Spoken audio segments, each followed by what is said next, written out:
Hello, everyone, and welcome back to another episode of the Islanders Never Say Die podcast. I'm your host, SunX, and with me today, as always, is our NHL analyst and expert, the grumpy old man. They say there's no shame in his game because he's always the same. That's me. That's right, Grumpy. That is you. Before we get into our show, as always, we got to go over some housekeeping. If you guys enjoy the content over here, and even if you don't, please like, subscribe, turn on notifications, comment, so we can juice up that algorithm and get this show out to as many people as possible. We want everyone watching. We usually shoot to have this show every Wednesday night at 9 p.m. Eastern Standard Time. And if you guys do enjoy the content over here, go ahead and check us out on our other channel, the TJ and the Grumpy Old Man Show. And that is every Sunday at 8 p.m. Eastern Standard Time. That's more of a kind of everything podcast. You know, we talk about all sports over there, media, entertainment, kind of everything under the sun. So if you like us over here, definitely go check us out over there. And I'm done, Grumpy. I am done. But as the title of our show says today, trade deadline's coming up, Grumpy. I just want to, we can quickly touch on the last Islander 3 games. 3 victories for the Islanders. Correct. I think it's safe to say the Islanders seem to be getting a lot of breaks, a lot of fluky goals, running into the goaltender. They're counting those as goals nowadays. Shooting from any direction counts as a goal. Sorokin kicks the puck in. That's not a goal. I don't know. It's crazy. But the Islanders were 3-0 last week, and I think firmly ensconced in a playoff position now. Yep. We're getting the Schaefer show also, Grumpy. He was sensational. Yeah, absolutely. He absolutely is. He's definitely. I was wrong. I don't know if you remember. I said he was going to have 21 goals when all is said and done. I told you to have more. I told you that. I don't even. The rest helped him, right? Didn't the rest help him? Absolutely did. It absolutely did. That Montreal game, he came out flying on all cylinders. He scored 2 goals in whatever it was, and the second goal reminded me of the Quinn Hughes goal against Sweden. Yep, that advanced the United States around the net, and then ended up just launching one from deep and went in. I mean, his shot's just incredible. He is by far the best player on. I'm going to go take it one step further, X. He's the most talented player the Islanders have ever had. Whoa! The most talented. He's very good. He is very good. He is the most talented player in the history of the franchise. Yes, he is absolutely incredible. And another thing, Noah Dobson scored 2 goals against the Islanders. Do you think he took this game personally? I don't know, but Freedom Fund Adventure said, you watch Noah Dobson. Don't listen to the grumpy old man. You watch with your own eyes. He had 2 goals, didn't he, X? He did have 2 goals. 2 goals. That's the one thing I wanted to ask you is, do you think that he took that game personally? I think anytime a player against a former team. I think anytime that you play a former team, I think you get a little bit juiced up.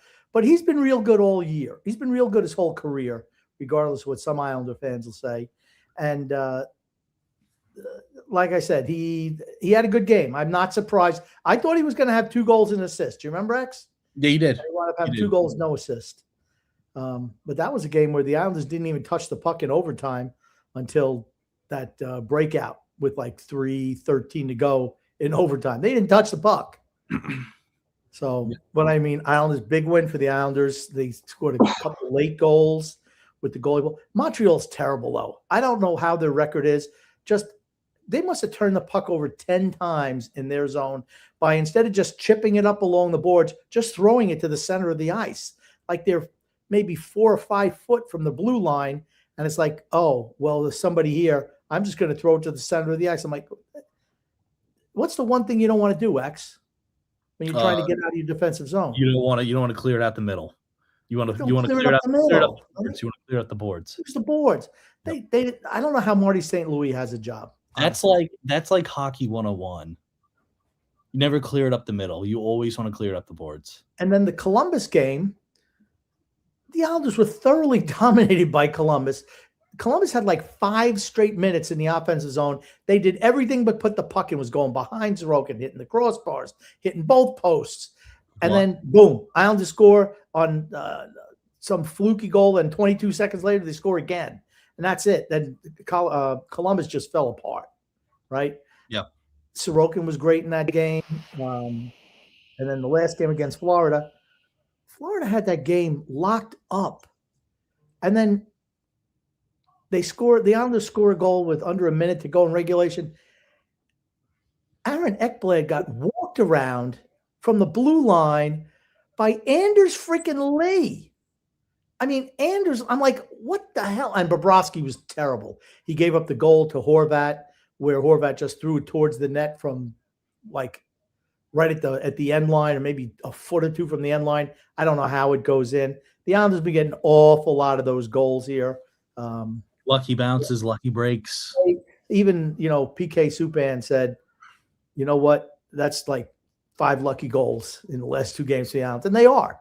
Yep. I mean, no pretty play, just funky bounces. Sometimes you get them, sometimes you don't. The Islanders are getting them. And tonight, I know they have Anaheim tonight, and correct. I think the Kings on Friday or Saturday. So those will be 2 interesting games, but I fully expect the Islanders to make the playoffs. But this one here is going to be about the NHL trade deadline. Yeah, they got the Kings tomorrow, Grumpy. Okay, Kings tomorrow, second half back-to-back. Okay. And I know the Ducks are on the second half back-to-back today. Yeah. Yep. Be interesting. Now, for these next 2 upcoming games, what do you think? What is your prediction for the next 2 upcoming games? Do you think we win? Do you think we lose? They win today and lose tomorrow. I think they win today and lose tomorrow. Any OTs? Any OT winners or losses? No idea? Maybe. I mean, Islanders getting every bounce this year. No injuries. They have so many games that have gone to overtime this year. It's like you almost have to think one of the 2 that are coming up are going to be an OT game. You almost have to. The Islanders are 8-0 in overtime games this year. 8-0. Yeah. Yep. 8-0. That's an awful lot of overtime wins. Yeah. A lot of overtime games too. Yeah. I got us beating Anaheim, and then I think we'll get an OT loss to the Kings. That's what I have. Okay. That's what I have. We'll get the loser point out of the Kings game. I think break the streak. I think Riddick is starting tonight and Sorokin tomorrow, I believe. Yeah. I don't know. I still have us beating Anaheim. I think we can beat them. Yeah, Anaheim, second half of a back-to-back. Tough. I think they're playing the backup goalie today. So DeStal is not playing. It's whoever the backup is. Yep. But anyway, Grumpy, do we want to get in some trade deadline talk? Yeah. I put a bunch of stuff on like you requested, on the Islanders Never Say Die Twitter page. I forwarded some stuff. So you should be able to pull it up, stuff from. I have one thing from March 3rd. From Stefan Rosner. Yes, if you'd like, I can pull that up here. Okay, I sent you like 3 or 4 things. Today. Through the chat, through like a message. No, I put them on the Islanders. I sent it to the Islanders Never Say Die Twitter page. Oh, you actually posted it to it. Okay. Right. Which you said you wanted me to do, and that's what I did. As you stare blankly once again. Yeah, because it's not on here. Because it's not on here. It's not. I'm looking at it right now. It's not. Okay. Anyway, I'll put the one thing up that you had for March 3rd. Okay. What was that? Take your time. It was about the Canucks trade. There's serious discussion happening between the Islanders and the Canucks. Been told it's surrounding Garland. Was also told that it could be Garland plus. We'll see how this plays out. Okay. I'm just baffled. Okay. The Islanders also supposedly in the mix for Thomas and/or Cairo from St. Louis. They're in full-blown sell mode right now. The Blues are. They traded Colton Parayko to the Buffalo Sabres. That's a great deal for the Sabres. As I've been saying for years, they need a solid veteran defensive defenseman for a number of years. They get Colton Parayko, 32 years old, for a first-round pick. And Moroka, I don't know how you pronounce his name, going to the St. Louis Blues. So a prospect and a first-round pick.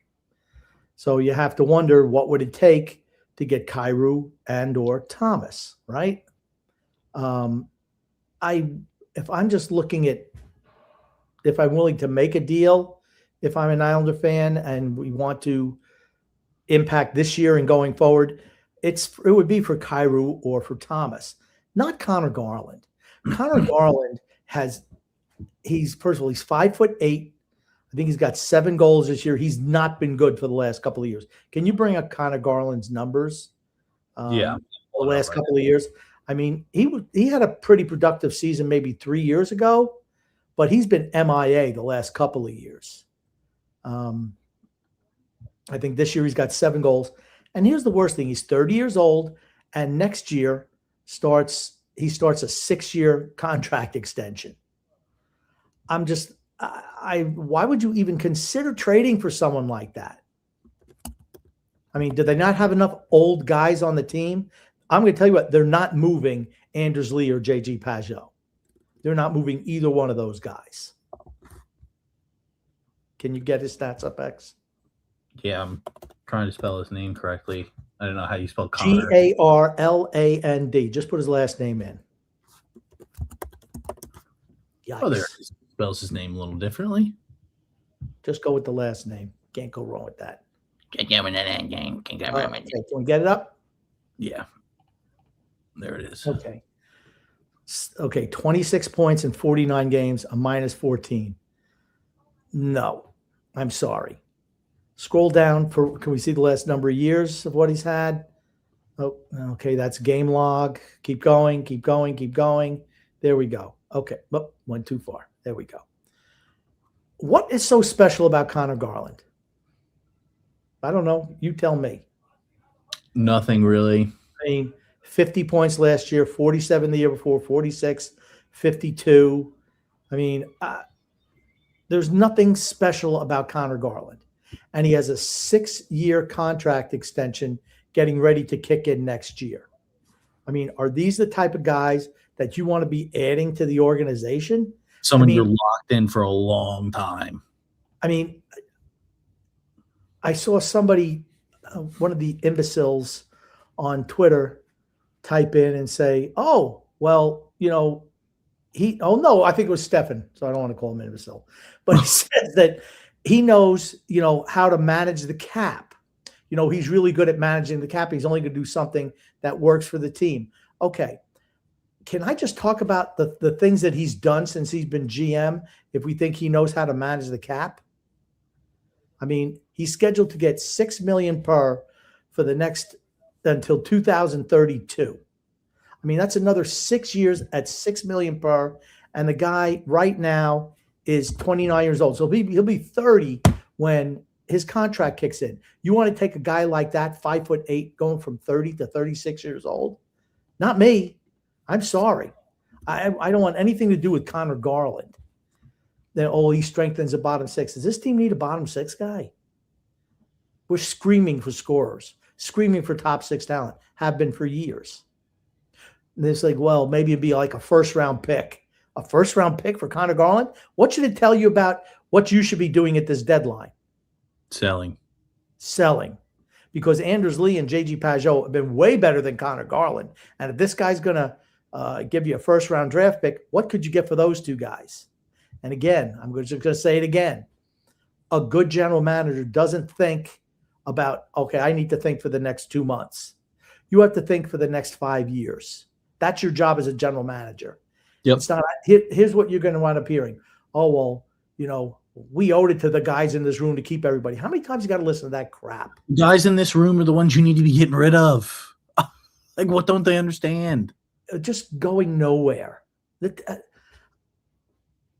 the thought process, this is the year to go for it because, Florida's not going to make it. Toronto's down.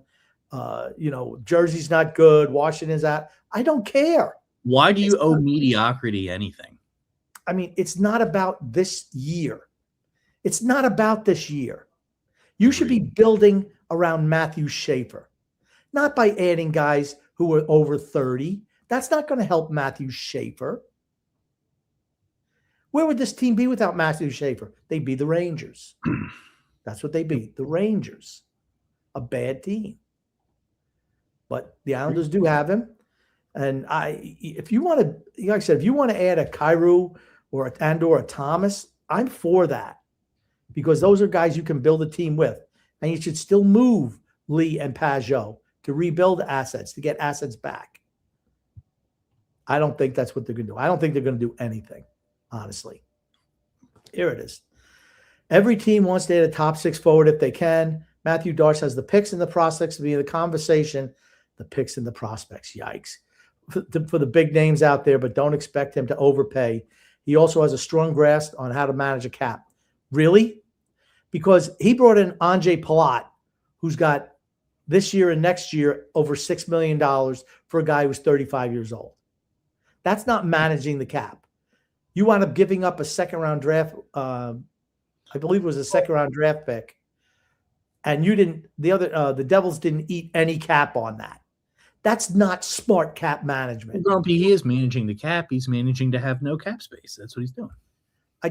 I'm baffled. Honestly, I'm baffled by that comment. And then, in lieu of a potential Connor Garland deal, it's like, why are you looking for Connor Garland?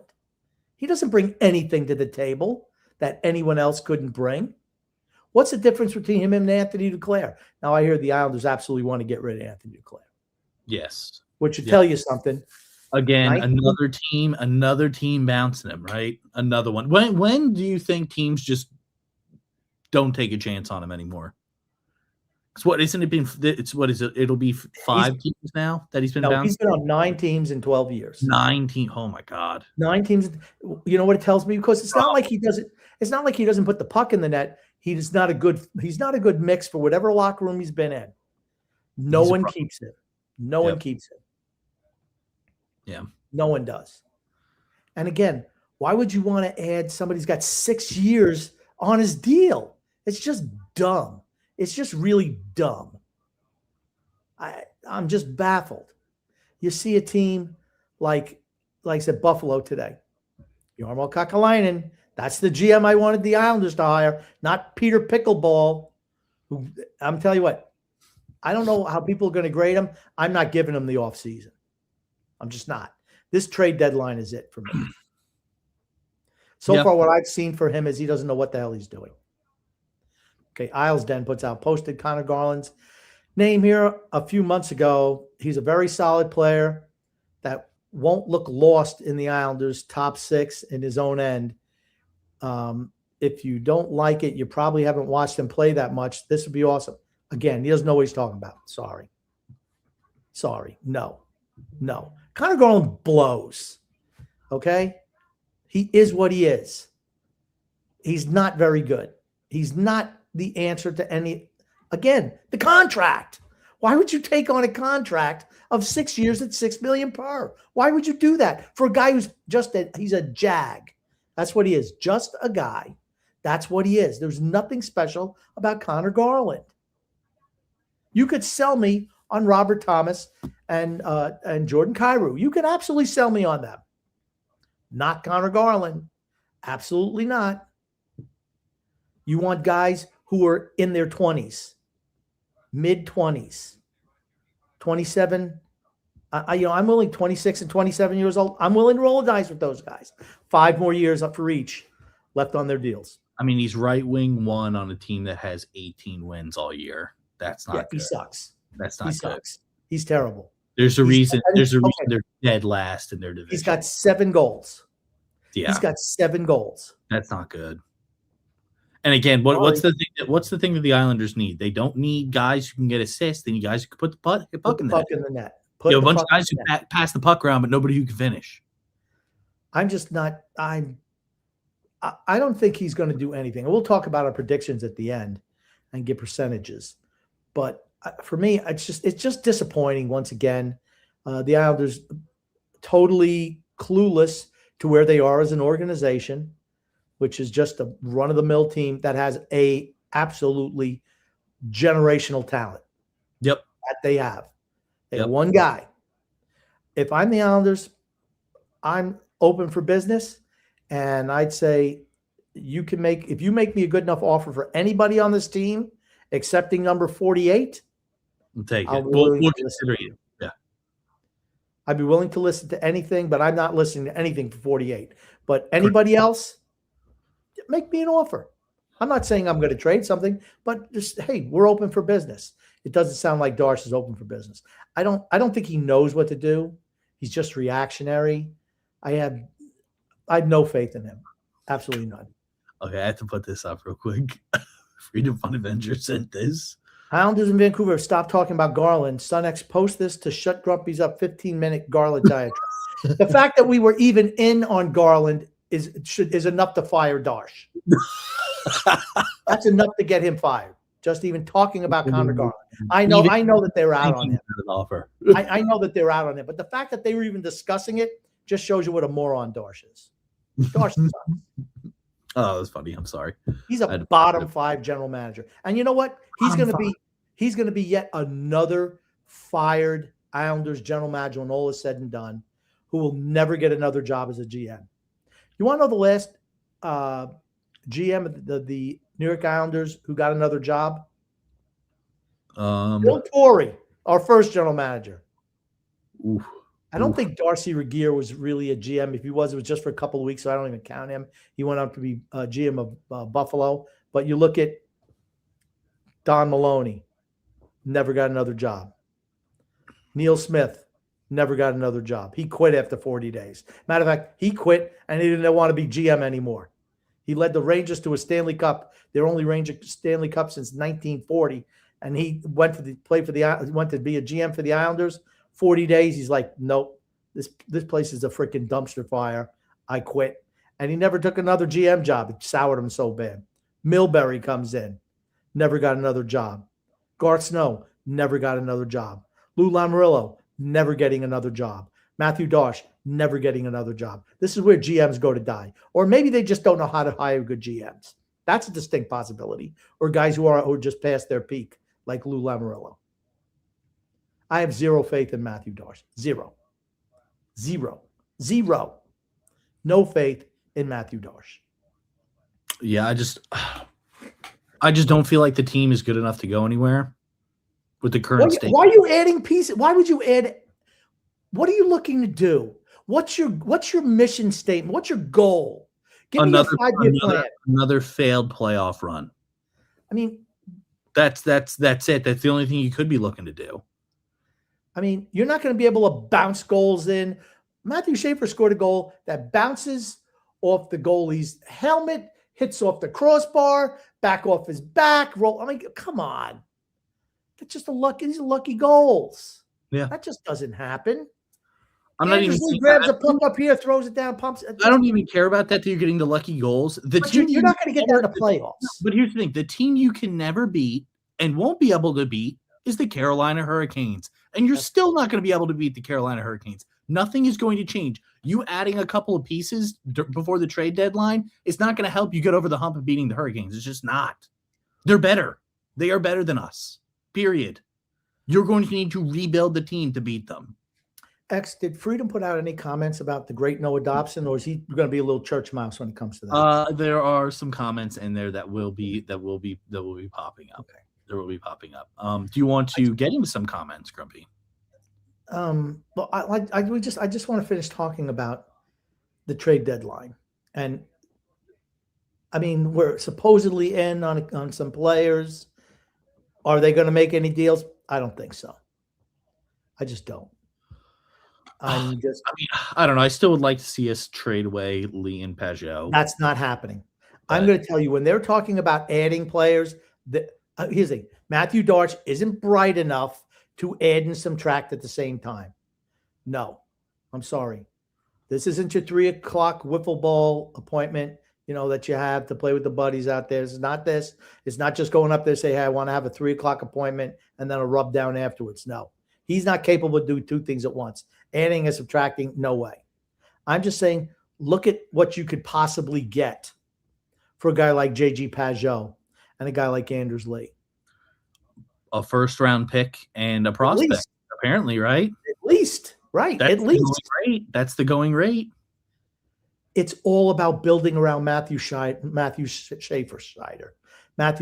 It's all about building around Matthew Schaefer. That's what the whole dynasty. The whole organization should be designed for. Every single move is to build around Matthew Schaefer, not to keep the status quo, not to re-sign Anders Lee and J.G. Pajot. That should not be what you're looking to do. You should be looking to build a team around Matthew Schaefer, who's a generational talent. I look at that. I don't know. Actually, they're making deals in the NFL. With the draft coming up and the league year starting, I believe a couple of weeks, a week and a half. You see what the Kansas City Chiefs did today? Yeah, they traded away Murphy Bunting, right? No. Or who was it? Damn, no. Oh, Trent McDuffie. Trent McDuffie, who's a former first-round draft pick, all-pro, right? Really good cornerback, shutdown corner. And they've been in the Super Bowl how many years? Like 4 of the last 6 years? They've been in the Super Bowl. Yeah. And dominant. This year they bottomed out a little bit. I know Mahomes got hurt, but they weren't good. They were holes on the team. So what do, X? Did they say, well, shit, we still got Patrick Mahomes. Let's just bring all the old guys back. That'll work. No. They're like, okay. Hey, it didn't work. Let's move on. Let's change something. They're like, Trent McDuffie, we see where the salary cap is. He's going to command like $25, $30 million a year. So they said, we're going to move on from him. We're going to get a first-round pick, a third-round pick, a sixth and a seventh, whatever it was. They got a whole bunch of picks for Trent McDuffie. And that's a team that, as of 2 years ago, was in the Super Bowl. They won, not this year notwithstanding, they'd won 2 of the previous 3. And you don't see them going all in to double down. No, they realize where their roster is. It would be different if we were in like the Eastern Finals. It would be different if we made it there and lost, because it's like, or made it the Stanley Cup and lost. That's a little bit different where you're like, okay, maybe if we acquire another piece or two, we might have enough to win next year. Your team's making the playoffs and getting blown out in the first round. Well, usually second round. Whenever they run, of course, Carolina. Okay, Carolina, first, second round. Okay. You changing up a couple of things here and there it's not gonna work. It's just not. It's just short-sighted. It's a general manager's job is to look into the future. It's not about, unless your team is like super close to winning a cup or any type of championship. Okay, now is when we push all our chips into the middle. This team is not that they're not there right now. We are the Pittsburgh Steelers of the NHL. Yeah. That's it. Just qualify for the playoffs, get beat in the first round every year. Yep. Eventually fans, I don't know, maybe Islander fans don't get tired of it, but a lot of fans do. They're not tired of that. They happen. They think it's great. Oh, look at us. Anything can happen when we make the playoffs. Anything can happen. It's just not happening with this team. I'm sorry. Matthew Schaefer is not going to win a Stanley Cup all by himself with Ilya Sorokin in net. That's it. That's it. Yep. You're going to face better teams. Come playoff time, different animal, right? Let's be honest, different animal. And again, and I know you're not going to agree with this, but I'm still going to give Darsh the benefit of the doubt until he actually – Friday? Yes, until Friday. Because he can make moves before Friday. It's not over. Okay, as the saying goes, it's not over till the fat lady sings. So until she's singing, I'm going to give him the benefit of the doubt because you never know. He could make some deals before Friday. You don't know. There's still time. Okay. Let's say he acquires a bottom six forward and does not move any of his UFAs, D'Angelo, Lee, and Pajot. What would you say? What would he have to do to say, yes, he's done something good for he's on the right path? Move some of them. And if he doesn't, then I'm going to say he's not doing the right thing. I'm telling you right now, he's not moving any of them. He's absolutely not moving any of those guys. The stupidest thing to do would be to not move them and then sign them back. Well, get ready for that. Get ready for that. This guy's everything he does is reactionary. And it's like, I know everybody's like, oh, well, we want them to retire as an Islander. We want this. We want that. I don't care who retires as an Islander. And here's my thing. You're going to run into I'm not going to say you're going to run into the same exact thing that happened with Jonathan Tavares, but you have the possibility of running into that where you're going to get no value for them at all. And they're just going to leave and go to another team when you could have traded them and got an asset for them. But make them prove to you that they want to retire for your team. Say, hey, we'll sign you on a one-day contract and you can come back and retire here. But we're going to trade you away for another team so that way we can help out the current team that we have. Prove it that you want to retire here by signing the one-day contract, and we'll have you retire as an Islander. That means nothing. That means these fans aren't talking about that. They're talking about some piece of shit like below average Anders Lee playing here for 15 years. That's what they're talking about. I don't care if Anders Lee plays here for his entire career. I could care less. I do not care about Anders Lee.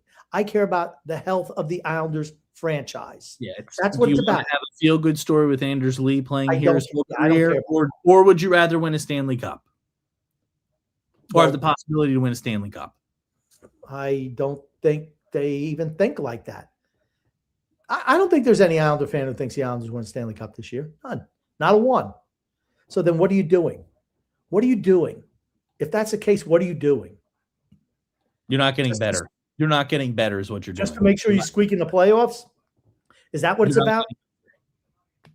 Just squeak into the playoffs? Is that what it's about? Or are you trying to build something in the future? You have an absolute dynasty building piece in Matthew Schaefer and a guy who's right up there with Ilya Sorokin.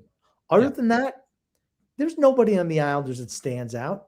As much as I like Matthew Barzal, has he been worth $9+ million on his contract? No.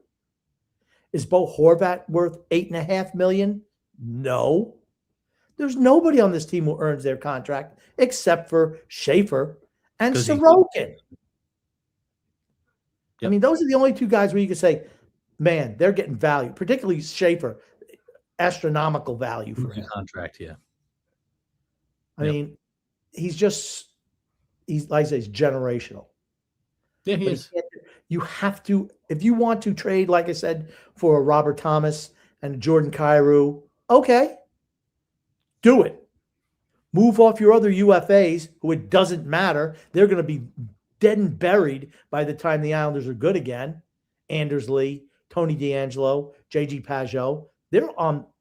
DeAngelo's only 30, but the other two guys are, Anders Lee's 36, JG Pajot's 33.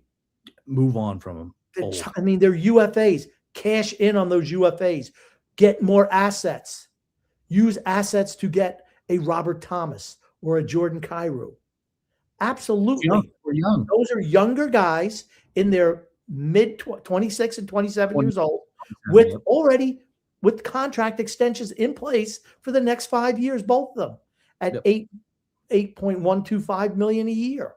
Yeah. That's how you build. You're building around Matthew Schaefer by adding those younger pieces who can be part of the future going forward. And part of the team now, too. They'd be probably two of your top 3 forwards, certainly 2 of your top 4.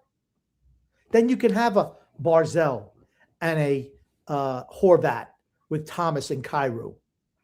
Thomas is more of a pass first guy. Kairou's absolutely a scorer. This way you can use, Callum Ritchie. Let him develop as a third line center. Put Matt Barzell on a wing with Kyrou and Horvat. That's a hell of a first line. Yep.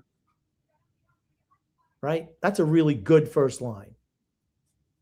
Thomas could center your second line. I mean, I don't think he knows what he's doing. He's reactionary. Everything he's done is reactionary, and that bothers me. It just does. Again, I'm going to give you guys till Friday. All right. I want to do percent. We're going to talk about percentages. And percentage, just give me your percentage. Like if you had $100, what are you putting on that the Islanders buy a big piece, buy a little piece, sell, or stay the same? What's the money that you're putting on it? There's 4 categories. Do you need me to tell them to you again? Yeah, repeat them. Shoot for the moon, right? Okay. Kyrou and Thomas, that's shooting for the moon. 2, bringing in some pathetic Hammenegger, like, even though it's not kind of going, just anybody, any piece of trash that's, just a nothing, who doesn't mean anything, bottom 6 guy. 3 is stay the same. 4 is sell. Okay. Because I'm ruling out buying and selling. I'm ruling out going for a big piece and then selling those other 2 guys. I don't think he's capable of doing that. I have a feeling I'm going to put 50 down on staying the same. 50 on staying the same. Okay. So that's a failure in your book, right? Yes. Okay. Yes. So I don't know why you have to wait till Friday, but go ahead. 50. And then I'm putting 50 down on potentially making a big move that surprises. Oh, so selling is not even something that you think they'll do. Well, I mean, okay, I guess then 25 on 4 selling. 4 freaking options. Again, 20, okay, that's fine. 25 on selling and then 25 on making a big move. 25 on selling, 25 big move, 50 on staying the same. Okay. Yeah. I think we're either shooting for the moon, going to sell some players and shoot for the moon, or we're remaining the exact same. And 0% of just like buying a little ancillary mediocre player. Yeah. You don't think they're going to do that? They've already brought in. I hope they don't. They've already brought in 2 mediocre players in Andre Yeah. Palat and Carson Sousa. I'm aware. I'm just saying I hope they don't. So I think more so the optimist in me is hoping that they do the latter half, the 225%. I think big move, 0. Selling, 0. Bring in an ancillary piece, 60, and doing nothing, 40. I think there's absolutely no way he's selling off any of his potential UFAs. Lamoriello didn't do it the year they were out of the playoffs either. He didn't do it the year when you had Mayfield, Varlamov, I think Parise, and somebody else as UFAs. He didn't move any of them at the deadline either. Just stupid. Just resign their own guys back. Just dumb. Just double down on suck. They do it now. It's oh, well, we got Schaefer. I think that's what they. Well, we got Schaefer. We got Matthew Schaefer, so we can. One guy can win us a Stanley Cup. That's all we need. All by himself. He has Connor McDavid. Anyone never won a Stanley Cup. Stroke can make 40, 50 saves a night, and then Schaefer can go ahead and score us 2 goals a night. We should be good. Terrible. I'm preparing to be disappointed. What did Bruce Willis say in Armageddon? I don't know. Prepare the world for bad news. Oof. All right, you want to get into some comments? Meteor Darsh is on its way. X. Oh my God. Meteor Darsh is on his way. That's all I have to say. You should use AI. You should use AI and make a clip of the meteor coming in. Is there like in the briefing room, and then just That's make what it we should do. Darsh's head. Yeah. Before we get on to comments, X, and I know the Islanders start at 10 o'clock, so I do want to get into comments. I just want to read the ad read real quick. It's from our friends at DraftKings. DraftKings Sportsbook, an official sports betting partner of the NHL, is built for the fastest game on ice. With player props and live betting, every shift, every shot, every save gives you options to get in on the game with DraftKings Sportsbook. Like, what do you think the chances of Matthew Darche making a significant move? You probably get that. I mean, 50% is what I put down. 50%. Well, I would say, what do you like get like plus like 12,000? Is that like almost like not happening? That's what I'm going with. Yeah. Okay. But new customers bet just $5, and if your bet wins, you'll get $300 in bonus bets instantly. Download the DraftKings Sportsbook app and use code THPN. That's code THPN to turn $5 into $300 in bonus bets if your bet wins. In partnership with DraftKings, the crown is yours. Gambling problem? Call 1-800-GAMBLER. New York, call 877-8-HOPE-NY or text HOPE-NY. Connecticut, call 888-789-7777 or visit ccpg.org. On behalf of Boot Hill Casino in Kansas. Wager tax pass-through may apply in Illinois. 21 plus in most states, void in Ontario. Restrictions apply. Bet must win to receive the bonus bets, which expire in 7 days. Minimum odds required. For additional terms and responsible gaming resources, see dkng.com/audio. Limited time offer. Thank you, Mr. X. Okay, so let's see if we can get ourselves to some comments. Some comments, please. And if you just want to take that first one, it'd be great. Yep. Goon here says the deadline is approaching. Son X, when Dogsy hides under your desk, is he considered encroaching? No, he's just I don't know. He hides under my desk whenever it's like raining and stuff outside, or he's like thunder, fireworks. He hates it. But no, he's not encroaching. No, he's a good boy. But yes, trade deadline is approaching. Stevie P here says, "What up, Grump and X?" How's it going, Stevie P? David Rosca, says, "I want my Ducks to beat you guys." Good luck. They're not beating us. I can't see them as beating us. I'm not going to dump on you though, David. Thanks for listening to the show. JP says, "I have to say, I was at the game Sunday night. Anders Lee on the block scores the goal of his freaking career to win the game in overtime. Of course. Win the game. Win the game. LOL. Of course. I just can't believe that Ekblad Anders Lee walked around him. Anders freaking Lee. You timed that guy with a freaking sundial. It's like, what happened? What did Ed O'Neill say in Little Giants? When the big kid said, "Hey coach, what was my time?" I don't know. I stopped watching. I started counting or something like that. I don't have a sundial. I don't know. Yeah. I don't have a sundial. Yeah.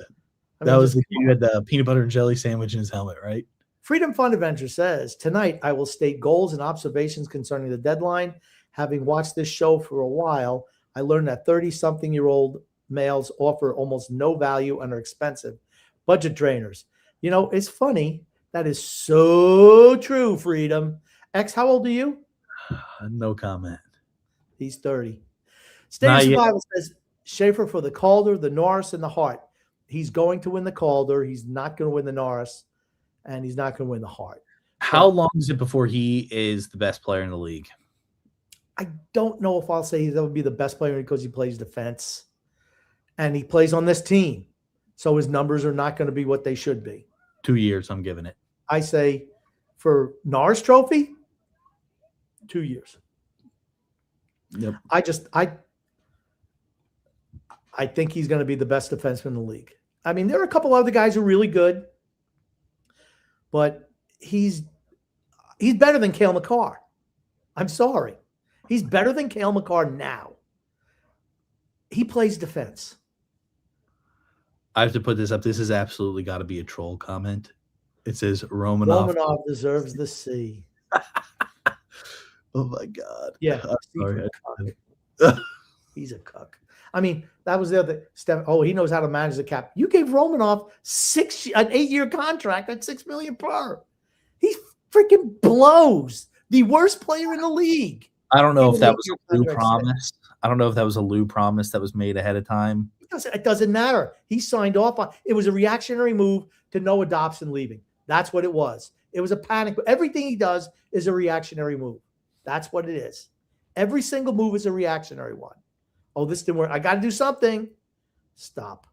Stevie P says, how can talking about Schaefer not bring a smile to everyone's face? Absolutely. He's tremendous. Yep. He's tremendous. He's the only reason to watch the Islanders. I watch He's just exciting. He's the most exciting player on the team. He is so exciting. He is so good. So good. What's up, says Islanders are going to make the playoffs because of Schaefer. True. Can they become a contender before he'll demand a big contract? Okay, actually, this is interesting. We could touch on this. How much money do you think he's going to make when his entry-level contract is up?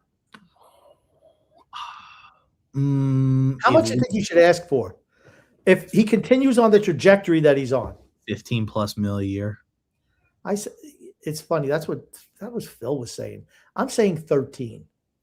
Are they going to say no? Are they going to say no? No, you can't. You can't.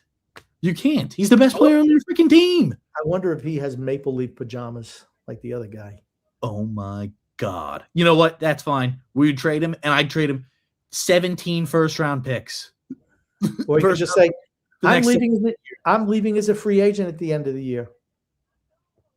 He could say that. Gave his knees in before he leaves. He's going to be a UFA. Dude, he's going to be a UFA when he's 25 years old. 25 years old, he's going to be an unrestricted free agent. Think about that. Lock him up for life. And he can sign a 6-year contract extension, which brings him to 31, and then sign a 7-year with whatever team he's with after that. Because I think he'll leave the Islanders. You think so? If they continue on the path of let's just bring some of these old, useless, rented, dusty-ass carcasses back year after year after year, why would he stay? Eventually, he wants to win.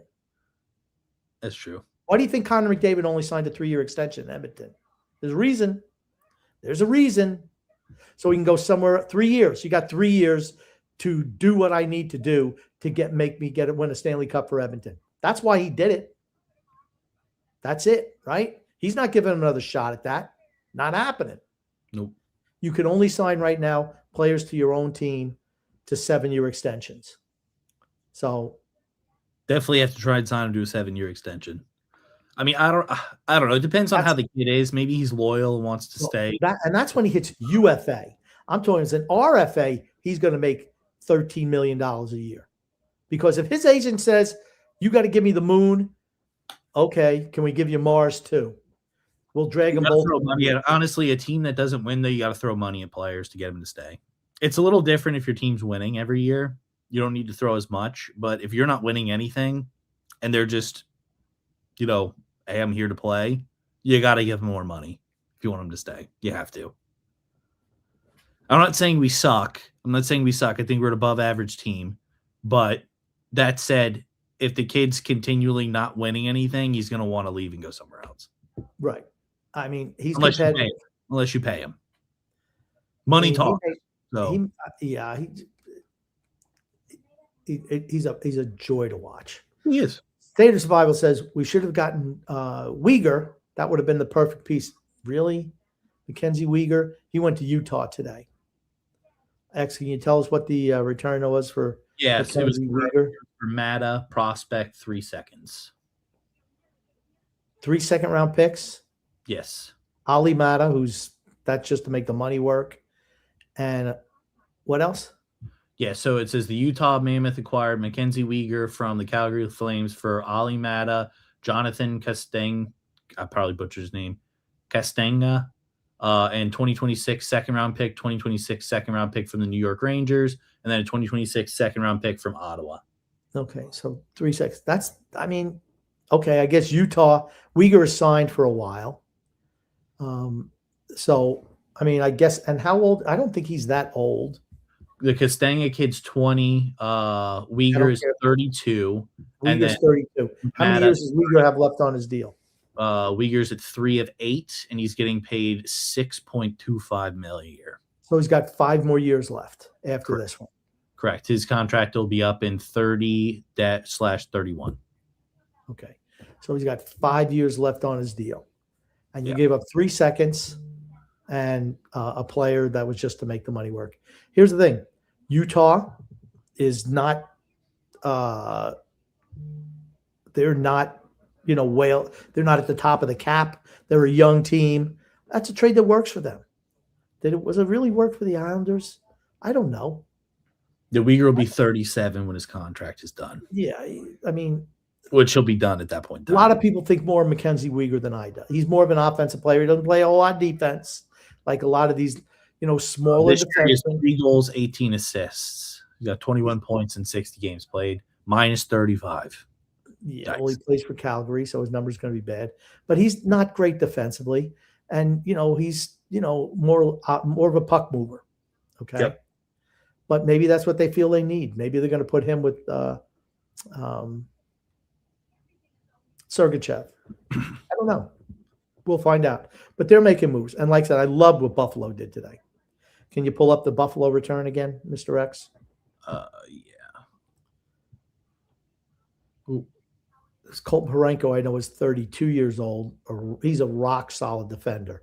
Put him out there with Dahlin. That's a mighty good top pairing. Big minutes. Buffalo, I feel Buffalo is going to make playoffs this year. And it's not because of Pekka Luukkonen. It's going to be because of Alex Lyons, who's having a really good year in goal for Buffalo this year. I'm not seeing the Buffalo trade. Hold on. I believe it was a first-round pick. And here, I'll share the screen, but I'm not seeing it on here. Give me a second. I know he had to approve it. I know that Parenko had to approve that deal. So maybe that's why it hasn't been put up yet. Yeah, because I'm looking just through March 4th, the trades that were made, and it's not listed here, so I don't think it's been completed yet. Yeah. Vancouver and Dallas, Predators and Vegas had a trade. Okay, no one can see it. It's way too small. Oilers and Blacks. I'm just saying, and then we're back to March 1st. So I don't think the trade's actually gone through yet. Okay. So it's not listed. So I'm going to say it probably hasn't gone through yet. Okay. Hearing that trade is just for player approval. Next comment, please. Freedom Fund Adventure says, Son X, I know you believe that you were getting a number 48 jersey for Christmas, but did not. Is that clear evidence you aren't loved? Who was supposed to buy that for you? Neglected. That's what it is. Neglected. Well, who was supposed to buy that for you, X? I think you were, Grumpy. Me? What did you get for Christmas from me? What did you get for Christmas from me? I don't even know. Probably nothing. Okay. No, I got a vacuum. Got yourself a vacuum. Nice vacuum. I got a vacuum to suck up all the crap. That's right. I do. Really nice vacuum, right? It's really nice vacuum. Yeah, makes like this noise when you're done using it. It's pretty cool. There you go. Look at like that. Dyson brand. Dyson brand's very good. Yep. Okay. No, but I will need to buy a Schaefer jersey, and I might wait till they have like a Stadium Series jersey and probably get that one. I usually like the Stadium Series jerseys. Their Stadium Series jerseys usually suck too. It depends. I'll say it depends on the way that it looks. Like I like the Fisherman jersey a lot. If they did something, watch out, X. I know everybody hates it. I don't care. I like it. I like it. I'm standing 10 toes down on that one. I like the way the jersey looks. It's better than. Okay, it's a lot better than the old shitty NY one that they one that they used to have with the stick. That one was awful. The black and white cookie shirt. Yeah, terrible. It's a hell of a lot better than that one. I mean, their regular logo is nice though. I can't complain about the regular logo. It's pretty nice. What the marketing team doesn't realize is if you put out a really nice looking jersey, and we put some on that some people whipped up, little designs. Yeah. If you put something like that up, you're going to make so much money in sales. It was a half-hearted Fisherman jersey they put out a couple of years ago. That's like nothing matched up. It looked like whatever they had left over in the back room, they just sewed together. Hey, let's make it like this. No, sorry. Okay, next comment, please. Gungun says, are the Rangers dead? Yes. Will too much success go to young Schaefer's head? No. No, he doesn't seem like that kind of person. He just doesn't. He seems like he's very, I know you're going to say this too, and I don't know if it's because he's teamed up with Tom Brady, but he kind of reminds me of Tom Brady in that aspect where he's very goal driven. Freedom from Adventure says, Sonex, let me educate you since the old man is pulling the wool over your eyes. Dobson scores 2 goals, but it was a -2. That means he was on ice for all 4 goals the Islanders scored defensive liability. Okay. Who is Noah Dobson's defense partner? Freedom. I don't know. It's that little pissant Lane Hudson who plays 0 defense. And again, he had a couple of those fluky ass goals that the Islanders scored, lucky bounce goals. Not Noah Dobson. Noah Dobson was great. He was great. I think he still won second star in that game. No, Dobson was going against Schaefer. That's why. He was not manning up against Schaefer. Noah Dobson. I was saying Schaefer was on the ice. It's okay. And Freedom is one of those Islander fans who just can't admit that he was a good player and he left the team, didn't want to be here, so he went somewhere else, and he's performing really, really well with the Montreal Canadiens. Really well. Is he Matthew Schaefer? Nope. Nobody is. You could have had both of them. You should have moved that piece of shit Romanoff. That's what you should have moved. The worst player in the league. What's up says, what's the return for Pelech and Pulak? Their term could be attractive. They're not moving either one of those guys. The Islanders aren't making a move. But you would think for Pelech in particular, you should be able to get a first round plus. And Pulak is 40 points this year. Yeah. And he doesn't even play on power play, second power play guy. Yep. He don't play on power play. Yeah, he's playing well. That's like regular strength. 12 goals, 28 assists for a defenseman. Pretty good. Pretty good. Pelech and Pulak. I mean, Pelech can get you more than Pulak. I firmly believe that. But, I mean, you're talking about like maybe a first and a third. Pulak maybe gets you a first. But they're not moving those guys. Here's the thing. They have term. You don't have to move them right now. The guys you really need to worry about moving are the guys who are on expiring deals. Those are the ones you have to worry because they shouldn't be back with this team. It's not like you're talking about a guy who's 29 years old or 27 years old who could be a UFA. These guys are going to be 33 for Pajot, 36 for Anders Lee. Why would you bring those guys back? It's just dumb. And do you think would give them 1-year deals? I don't. 2-year deals, 3-year deals. Why do you want to pay guys in their mid-30s for a team that just isn't that good? It's baffling because he doesn't know what else to do. It's like I watched the movie Miracle X. Remember the movie Miracle? Yes. Where at the end, where Herb Brooks says, hey, I want short shifts, no more shifting, nobody else until the next whistle. When he pulls Michigan. And then the assistant goes, he hasn't pulled Michigan. He says, look at him. He doesn't know what to do. That's what he says. And that's what I think about Matthew Dodge. He doesn't know what to do. Just panic moves. He's going to twist his eyebrows. Oh, what are you going to do? Terrible. Tony Pino Jr. says, what do you think about trading for Trocheck? Why? Why would you trade for Vincent Trocheck? I like Vinny Trocheck. He's another guy in his 30s. And he's got, I don't know how many years he's got left on his deal. I'll tell you here in a second. I mean, with the Rangers, I don't know. But why Vinny Trocheck? If he's got, 2 years left on his deal after this? 4 of 7, gets paid $5,625,000 a year, and he is 32. So he'll be 35 when his contract's done. Okay. So he's got 3 more years left on his deal. He's a third-line center. You got J.G. Pajot, probably bringing J.G. Pajot back. Why would you trade for Vinny Trocheck? Especially that cost for a third-line center. I don't know. I just think it's kind of expensive. I just don't see it. Gungun says, Sonex, because you now are constantly replenishing Grumpy's water supply. That's a lie. Without being asked, that's even more of a lie. I know you'll have no problem listing the 4 teams the Islanders beat in the Stanley Cup Finals. Oh no, sorry. Next comment. Oh Next. God, why do you even highlight that comment? Dude, I don't know. Because I continually like to embarrass myself. That's what it is. Tony Pino Jr. says, "Hey Grumpy, didn't you say the Islanders aren't making the playoffs in the beginning of the season?" I absolutely said I did not think they were making the playoffs. I didn't think okay. If anyone's going to tell you that they thought Matthew Schaefer was going to be as good as he is this year, I'm telling you they're lying. I never expected him to be this good this early. I thought he was tremendous. At the beginning of the year, wanted him to go to college and not play this year with the Islanders. Boy, were we wrong. Absolutely 100% wrong. Wrong. More than ready to play in the NHL. Yep. More than ready. I wanted to go to college. Going to college. Honestly, the kid would have probably put up 70 goals in college. Yeah, I didn't. No one thought he was going to be this good. No one. Not even me. And I knew he was going to be good. Selfishly, I wanted them to leave him, let him play college for a year, have another shitty year, and then load up on a really deep draft. That's what I want him to do this year. And then you've rebuilt your farm system in 2 years, and then you could start going from there.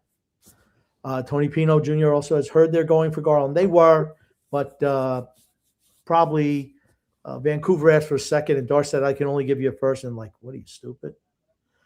Fleet Dream said, Parenko to the Sabres for a first and also a prospect. So, yeah, that is happening. Yep. Freedom says, as I predicted, because I am the hockey expert here, reported the Islanders in Columbus discussing Voronkov. He was the player the Islanders would have gotten for Dobson. New Jersey has the right-hand defenseman Nemec available. Darce had that conversation too. And he took the worst deal he possibly could. The worst deal, which was freaking Emil Henneman, fourth liner. That guy stick handles like he's juggling hand grenades. Terrible. Matthew Sklar says Parenko hasn't waived his no trade clause yet, so it's not official. So that's what we're waiting for. Fleet Dream says the Islanders don't need Garland. True. Nobody wants Garland. Also true. Steve B says, I want Patrick Laine. Well, here's the thing. If you wanted Patrick Laine, you could get him, and I think you could get him for a 7th round pick. He has no value right now. None. Freedom Fundamental says the Islanders in Vancouver have stopped talking trade per legit reports. Kyrou scores. Got to ask why St. Louis wants to trade him and Thomas. Kyrou reported to be soft. Thomas had injuries. Burke said he doesn't train hard. Okay. Well, see, maybe they're like Dobson. Maybe they just don't want to be there anymore. Maybe they just don't want to be there anymore. Maybe that's what it is. He knew. Dobson knew. He's like, yeah, I don't want to play with this team. Yeah. They suck. Maybe they just don't want to be there anymore. General manager's bald and young, stupid. And I don't want to be there. Fleet Dream says Garland plays for a shit team. Yeah, it means he's part of the problem. Yeah. Stage Survivor says, I think Garland because they want to dump Drouin or Duclair. Well, I heard it was going to be a first-round pick. Colorado's first-round pick for him. I'm not giving up first-round pick for you. Why would you take on 6 years of contract? Why would anyone take on 6 years of contract to a guy who's going to be 30 years old next year? He's going to be 30 and have 6 years left on his deal? He's not that. He's not special. Stop. He's a dump by Vancouver. Who the hell would take a dump, like a salary dump, like Vancouver's trying to give you, and then give you a first-round draft pick? Just asinine. Probably Vancouver said, oh, give me a first. Let's see if I can get him. Give me Matthew Schaefer, too. And Darce probably scratched his head. Well, I do like this Connor Garland. He could hamstring us in the salary cap for a number of years. That'll be great. Schaefer, I don't know what to do. All right, I guess I'll keep Schaefer. Matthew Scar says, I hope that doesn't happen. That'd be a terrible deal. Absolutely. Fleet Dreams said, Garland had a good season and good playoffs 2 years ago. I don't care. He sucks. I don't care. He's 5'8". Freedom says Thomas and Kyrie make over $60 million of cap space. Ask on Thomas is an organization's top 3 prospects. Insane. Ritchie can be as good in 2 years. I don't know if he'll be as good, but I'm not moving Cal Ritchie. He's 21 years old. He showed he can play in this league. Is he ready to be a second-line center? Not yet. He's not. But I'll tell you what. You like to see you like the development he has. Those are the guys you want to build around. If you could get a Cairo and a Thomas, those are guys you could add to the build around Schaefer. You're not building with 36-year-old defensemen or 30-year-old guys with 6 years left on their deals. You're not building with a 33-year-old J.G. Pajot. You're not building with a 36-year-old Anders Lee. That's not building around your franchise player. That's status quo. Status Bible says Drouin and Duclair on short contracts. I'd trade for Garland 6 years to get rid of Drouin and Duclair's contract. Why? Add the two of them together, it's only $7 million per. This guy makes $6 million per all by himself next year. Why would you trade for Garland and get rid just to get rid of Drouin and Duclair? They only make, like I said, $7 million between them. Drouin has 1 year left on his deal. Duclair has, after this year, 2 years left on his deal. Connor Garland has 6 years left on his deal. Why would you do that? No. Mark Alberti says, we might come in second. I don't know about that, man. Pittsburgh just keeps on winning. I know they lost yesterday, but they just keep on winning. It doesn't matter because you're not beating Carolina. No. So I don't care where you come in, second or third, don't matter. You're going to play Pittsburgh in the first round. And if Sidney Crosby comes back, you're losing. Lose to Pittsburgh, yeah. You're losing. Fleet Dream says, you know this, Grump? They're playing good because the trade deadline's on Friday. After that, they'll go back to where they were. Well, that's what we've said in the past. But let's be honest, okay? The Islanders have been, putting up points all year long. It's not like they're just playing well like they usually do as the deadline approaches. They always do seem to play much better at the trade deadline, though. Always. I forgot about that. They're an above average team. They're above average team. They're an average team. There's nothing special about them. They're a middle of the pack team. I think that's fair. Middle of the pack. JP says the Islanders are nowhere in the bottom 6 or 7 without Schaefer and Sorokin. Yeah, they no way. Schaefer is just – where would they be offensively without him? I don't know. He might be the – I don't know. It's either Horvat the leading goal scorer. I'm looking it up. Schaefer's got 20 this year, 20 goals, 24 assists, and then Horvat. How many goals? I'm just looking goals. 20 goals. He has 20 goals. And Bo Horvat, if this computer load, has 25. So Bo Horvat's the leading scorer with 5 more goals. So he's the second leading goal scorer on this team as an 18-year-old defenseman. He is the most. I think he has the most points on the team with 44. So he leads the team in points. He's also the first 18-year-old to have. He scored the more goals than any other 18-year-old in NHL history. Think about that. NHL history. Record breaker. Record breaker. Freedom Fund Red says, unless it's Voronkov or similar types of young players, I'm not seeing much I'm getting excited about. I do expect Darce to sell some and add some. Not certain if it's not best to sell and add during the summer. I have no faith in him. None. Who are you going to move in the summer? Who are you going to move in the summer? Bare minimum, Grumpy. What would be before the trade deadline? What would be something that he could do in your eyes to say he's done a good job? If he could swing a deal for a Thomas or a Cairo and sell off Pajot and Lee. What if he sells off Pajot and Lee for picks instead of players? That's second best scenario. But I could see if you can use some of those assets to get a player who's 26, 27 years old, locked up like that, who could be a cornerstone piece with Schaefer going forward. I'm not opposed to that. So you'd prefer a player now as opposed to picks? I would no. I'd rather move. I could take. They have 2 first rounders next year. I know. This summer, right? Yep. They don't have a second rounder. They don't have a second rounder next year. They don't have a third rounder next year. I think they have 1 this year. So they still need to put more.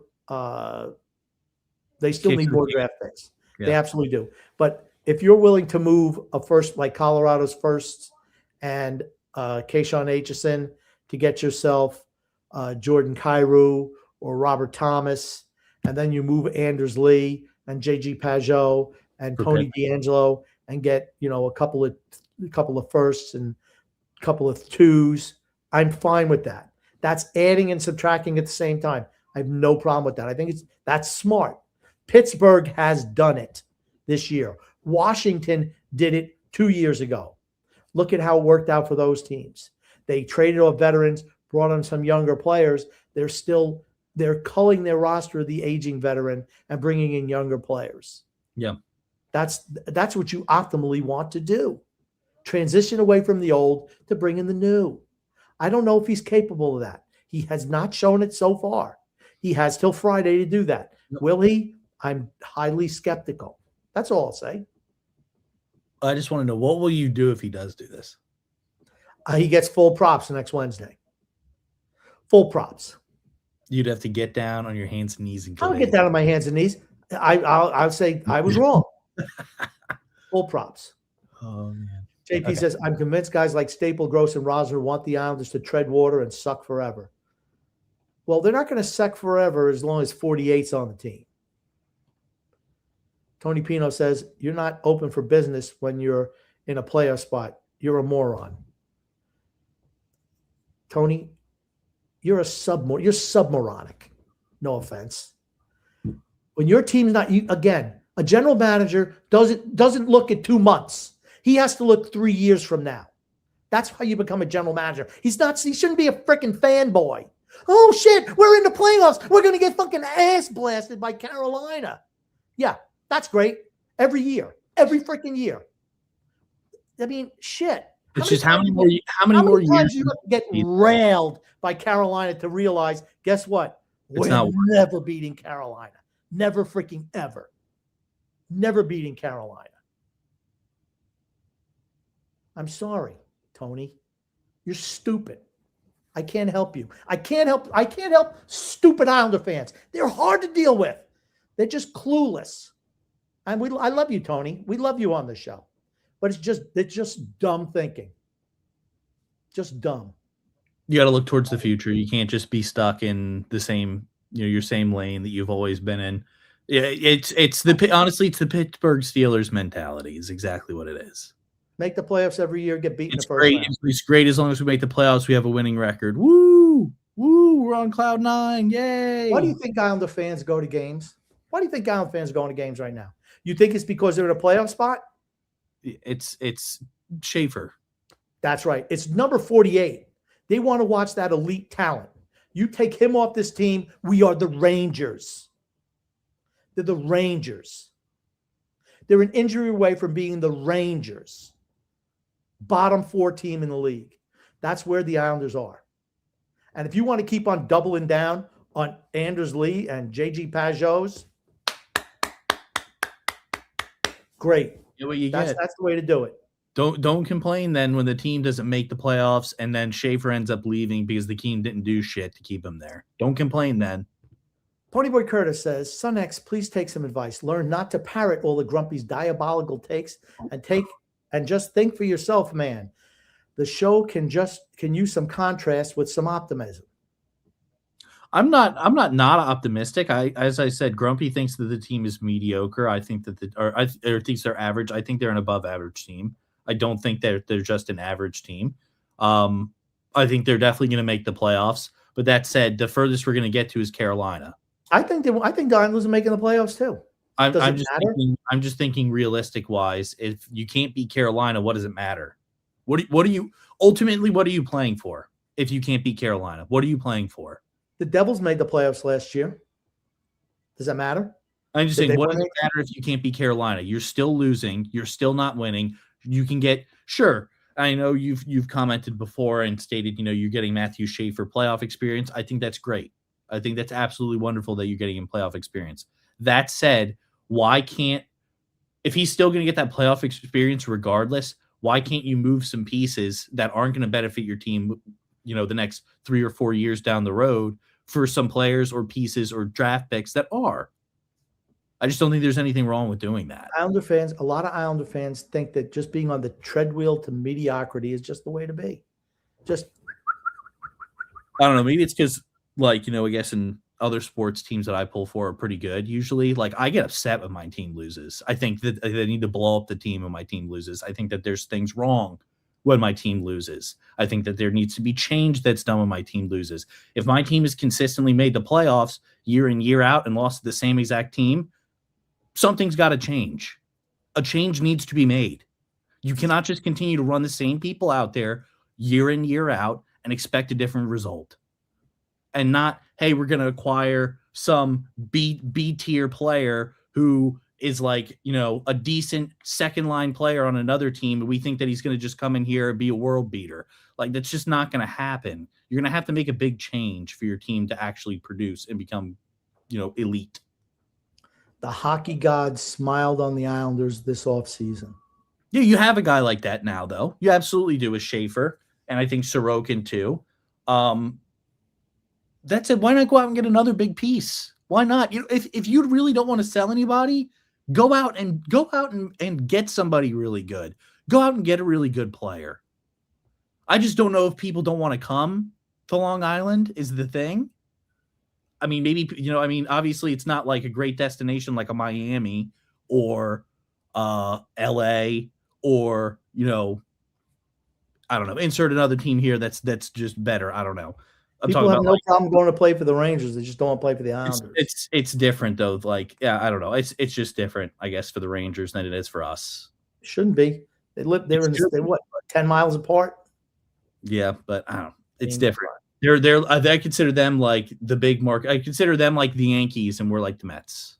Okay, you're in the same market. I know, I understand, but okay, you got multiple teams that are in Los Angeles, but would you say, or in California, would you say that they're all in the same market?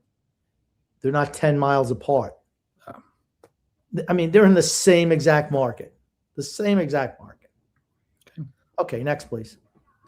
Pointy Curtis says, if you're trying to get the show out to the masses, you guys need to change your tune a little bit. We are literally years ahead of this rebuild than we thought we would be a year ago. I don't understand that. I think he's talking about with the acquisition of Schaefer and how good he's been. That's it. It's Schaefer. Which I agree. I agree with that 100%. I think we're ahead. Lucked into Schaefer. I'll say I agree with that. I think that we absolutely are ahead in the rebuild. But that said, we still need to stay on course. We don't need to shift gears and go, hey, let's, we think that we're done with the rebuild. Let's go ahead and acquire more assets on the team right now. Let's go ahead and get some other players on the team so that way we can win now. I don't see that as happening. I said today you should be building around Schaefer, younger talent to grow with him. Correct. Not guys in their 30s. They're going to be long freaking gone. Not guys that can help you now, but within the next 2 to 3 years, you're going to be off your team. You should not be looking at stopgaps at this point when you have that talent. He doesn't make any money right now. AJ Piazza says, I think Kairu's a better fit for the team. Thomas is the better playmaker, but Kairu's a better option. So St. Louis likes Aitchison and Danny Nelson. I'm okay for trading both of them and a little more. I'm not opposed to moving Aitchison or Nelson, but then I'm not giving up draft picks. But St. Louis is in full sell mode now. Sell mode. They're looking to rip and tear down the studs. Good for them. I mean, they should have moved Parenko. He's 32. Maybe there's something behind the scenes we don't know about Thomas and Kairu. Why would they locked up for the next 5 years each in their primes? And I don't know. Maybe there's something wrong with them. Freedom Fundamental says, oh, my God, Grumpy, you and TJ wanted Darsh for years. I never wanted Darsh. I wanted Kakalainen. And I certainly didn't want Darsh to be the be-all, end-all where he was the head hockey. I never did anything. That was my whole thing. He's never done anything in Tampa. Nothing. He's done a very good job, minus not adding fighters and additional picks yet. Okay, what has he done? What has he actually done? He got Jonathan Drouin, who the fan base hates. He traded for Anze Palat, gave up draft capital for a 36-year-old Anze Palat who can't skate anymore, gave up more draft capital, second-round pick, for Carson Soucy, who couldn't even cut it with the Rangers. He was the worst Ranger defenseman. How was that doing good for the team? Schaefer doesn't count. Just doesn't count. Does not count.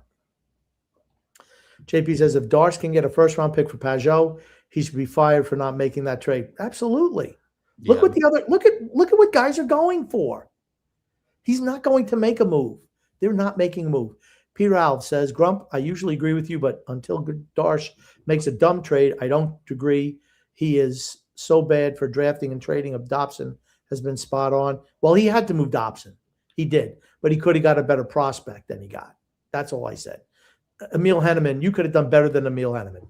That's all I'm saying. Who cares if he adds players at this deadline as long as he does not mortgage the future again like previous general managers? You mean like trading for guys who have 6 years left on their deals? I don't know. If he can focus on picking up good players under 29 with term who can be added to the core, there's nothing wrong with that, especially if and when, and if they only make it to a minimum second round of the playoff. Reason is to give Schaefer playoff experience. Here's my thing, though. I get what you're saying, players that are under 29. I totally agree with that. The thing is, he's not targeting players that are under 29. He's targeting players that are over 30.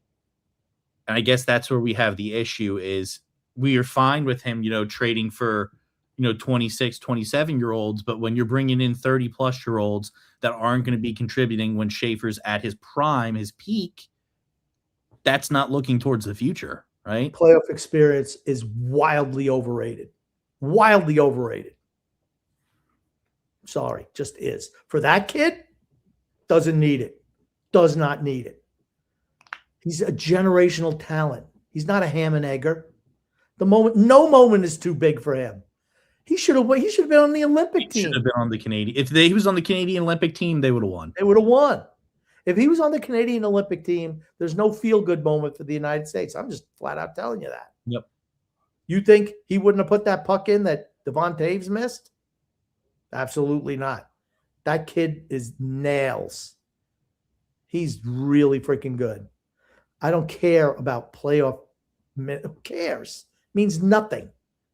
Means absolutely nothing for a kid like that. Nothing. Next, X. JP says Matt Barzal is a second-line center on a championship team. That's the truth. Yeah, he's not. He's not. And I like Matt Barzal, but he needs to shoot the puck more. Oscar the Grouch says Schaefer is the next Bobby Orr. You guys are lucky to have him. Very lucky to have him. Absolutely. Yep. James Farrell says, yes, rest in peace. Lou Holtz, 89 years old, former coach. He coached the New York Jets for 1 year. And then his rah-rah style didn't work in the pros.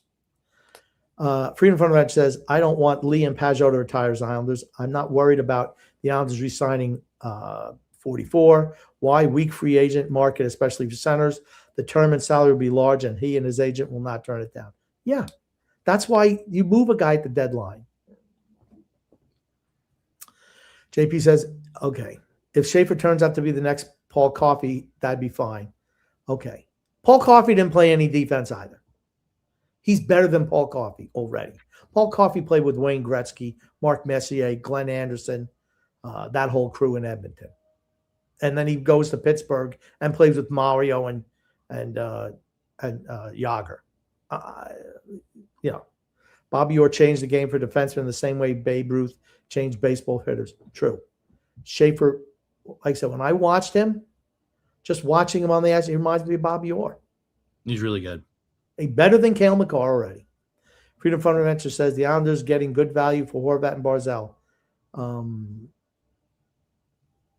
I think they get good value for both of them. I think Horvat's been good this year. Barzal, I don't know. Is he worth $9 million? He's absolutely had some moments this year where he's looked really good. But I'd say it's more so moments. Bo Horvat's absolutely outproduced Matt Barzal this year. He has. Okay. I don't think there's any denying that. Do you? Okay. Do you not think that Bo Horvat's outperformed Matt Barzal this year? Bo Horvat's been really good this year. Leading goal scorer. And then we find out why. Why was Bo Horvat? He really wanted to play on the Canadian national team. I saw his interview. It's like, dude, what does it tell you about him? Everybody's motivation for performing well on the Islanders has nothing to do with performing well for the Islanders. It's because they all have their own personal agendas as why they want. He really wanted to play for that Olympic team, and he knew he had to step it up. Is there any way we can have the Olympics every year? Shouldn't it tell? There's a reason why Vancouver didn't want him. There's a reason why as soon as he got here, I don't think you can argue that he hasn't been playing well. He signed a huge contract. He didn't even know he liked the area. He signed a huge contract extension when he was a pending UFA. And I said that I like Bo Horvat. But Barzal is actually the leading. I think he has the leading points on the team at 55. I was mistaken. Okay. I thought it was Schaefer. Yeah, never mind. Barzal's been lighting it up this year. Not goal scoring, but assists. Got 38 assists this year. Been playing well. Been playing well. So he's got 17 goals? 17 goals, 38 assists. I didn't realize he had that many goals. Yep. Plus 50. James Farrell says, here's the thing, I like Matt Barzal too. I just don't know if he's a $9 million a year player. That's all. I didn't realize his stats, if I'm being honest. James Farrell says, sell. Yep. Or do nothing. Yeah.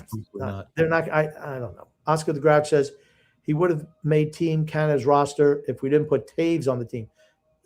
Okay. He should have been there over Travis Sanheim. Should have been on there over Drew Doughty. He should have been over there over Thomas Harley. I mean, he's better than all of them. Drew Doughty's a right-handed shot, but the other two guys are left-handed. Don't tell me he wasn't.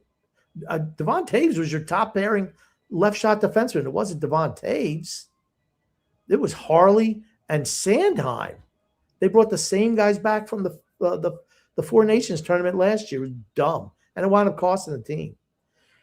Freedom Front Ranch says, Sunx, pull up Schaefer's second goal versus Minnesota, makes a play, make it large and play it slow so even Grumpy may see it. I don't think Hobson got emasculated by 48 worse than his wife pegs him. Couldn't keep up, not physical. Okay. You're talking about, like I said, that goal reminded me of the Quinn Hughes goal against, and it wasn't Dobson. It was everybody else on that team. Dobson wasn't chasing them around. We cannot play. I don't think we can play NHL clips. Otherwise, the show gets shut down. I can pull up like a snapshot of the goal, but I can't pull up the actual video of it. Otherwise, we get it. The show shut down. So. It looks like the Islanders have got the message from the general manager that they're not selling anybody. They're down 3-1 to Anaheim. Yeah, I saw they were down 2-1. Okay, so they gave up another goal. Yikes.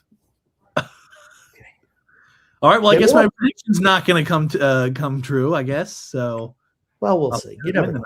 I mean, they might not win tomorrow. Maybe they win tomorrow then. They come back a lot. I'll say that. Freedom Fund Venture adds for position. He got hunkinated by an 18-year-old, but it's exactly the kind of play we've seen teams do to adopt. Oh, stop. Just it's nonsense. Next. I'm not even going to dignify with that with a play. Ponyboy Curtis says, like there's legitimately sometimes just no pleasing you. You talk about how teams like Washington were able to retool on the fly. What they did was they bought and sold at the same time. That's what they did. They absolutely did. I don't think Darcy's able to do that. Has he shown that he's going to buy and sell at the same time? I know we can buy. I know we can piss away draft picks for guys who are in their 30s. The other guy could do that too. The old bull guy could do that too. I mean, Ponyboy says, which is exactly what we have done. What? Except whereas Washington squeezed one or two somewhat competitive. What are you talking about? They got Pierre-Luc Dubois. They got Rasmus Sandin. They acquired those when they were selling guys off at the deadline 2 years ago. And he says, and now the rest of their roster is washed and toast. The Isles' future is incredibly bright. He's trolling right now.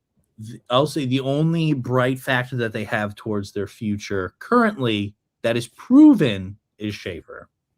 I think the other prospects still need to improve a little bit. I absolutely do. I absolutely will say that they need to improve a little bit. They're not proven yet. The only player that they have at all that's established that's young is Schaefer. One guy who within. If we could have a team of Schaefers, if we could clone him and then put him out in every position, then I'd say, yes, we're good. We're golden. Ponyboy Curtis says, we could be the freaking Rangers right now, the most diabolical, embarrassing franchise in professional sports. That's a little strong. Chris Drury's a hack. Yeah, that's true. He sucks. But I'm saying roster-wise, points-wise, without Schaefer. Ponyboy says, not only are we winning, but we're extremely excited to watch. We're both fun and winning. Have the most immediate, impactful first overall pick since probably Ovechkin. Oh, well, Celebrini's pretty good too. Let's not throw him out with the bathwater. There have been other guys who are been really good as first round picks. That being said, no one is putting down Matthew Schaefer. I'm talking about without Matthew Schaefer, where this team would be. That's all I said. And he's the only reason the Islanders are fun to watch. The only reason. He is exciting. Every time he touches the puck, it's a special moment. He is that rest over the Olympic break did him a world of good. A world of good. He's been sensational since coming back from the break. Sensational. And here's the thing. He plays defense too. He's not just one of those puck movers who just, well, I'll let the Noah Dobson or my partner over here, I'll let him handle the load defensively. Not him. He comes back and he comes back and he's the last guy back there. That's how good he is. Generational, special talent. We're lucky to have him. Build around him. Don't keep the same pieces of trash that you've always had. There's no difference then. You expect him all by himself to take you somewhere? That's not happening. You need to add around him. That's all I'm saying. Okay. Next, please. X. Pointybird says, our team has gotten a lot younger, more skilled and faster. How do you figure that? And we have our guys coming up in the pipeline. We still have 2 first-round picks this year. As of right now, we do. But what if he trades those first-round picks? Not every player that's coming up in the pipelines is going to pan out. It just it's not, that just doesn't happen. Yeah. You got to, I mean, we might have one guy that pans out and becomes pretty good. Yeah. But then again, I mean, you got 2 young players on your team, right? So, I mean, I'm going to tell you what. Only time will tell. None of them are going to have the impact of Matthew Schaefer. No. None of them.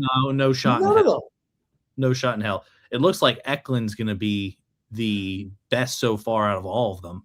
I have more faith in Eklund than anybody else. Cole Eiserman, he's got bust written all over him.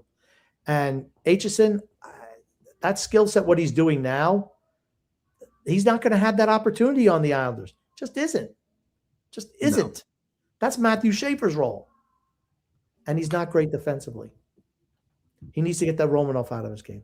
Freedom from the Bench says, TJ always tried to downplay the dog Z star power because he was trying to promote his cats. Shucks Next had also jealous of his star power. Oh, I'm not jealous of my star power. Don't be talking crap about Dog Z. Ponyboy Curtis says, Grumpy, you should consider renaming the pod to the Islanders Please Roll Over and Die podcast. Oops. I disagree. I'm sorry that I'm a realist. I'm sorry. But if you don't think that building with younger talent, established talent is the way to go around Matthew Schaefer, and you think that keeping the old guys around is the way to go, I'm sorry. I just 100% disagree.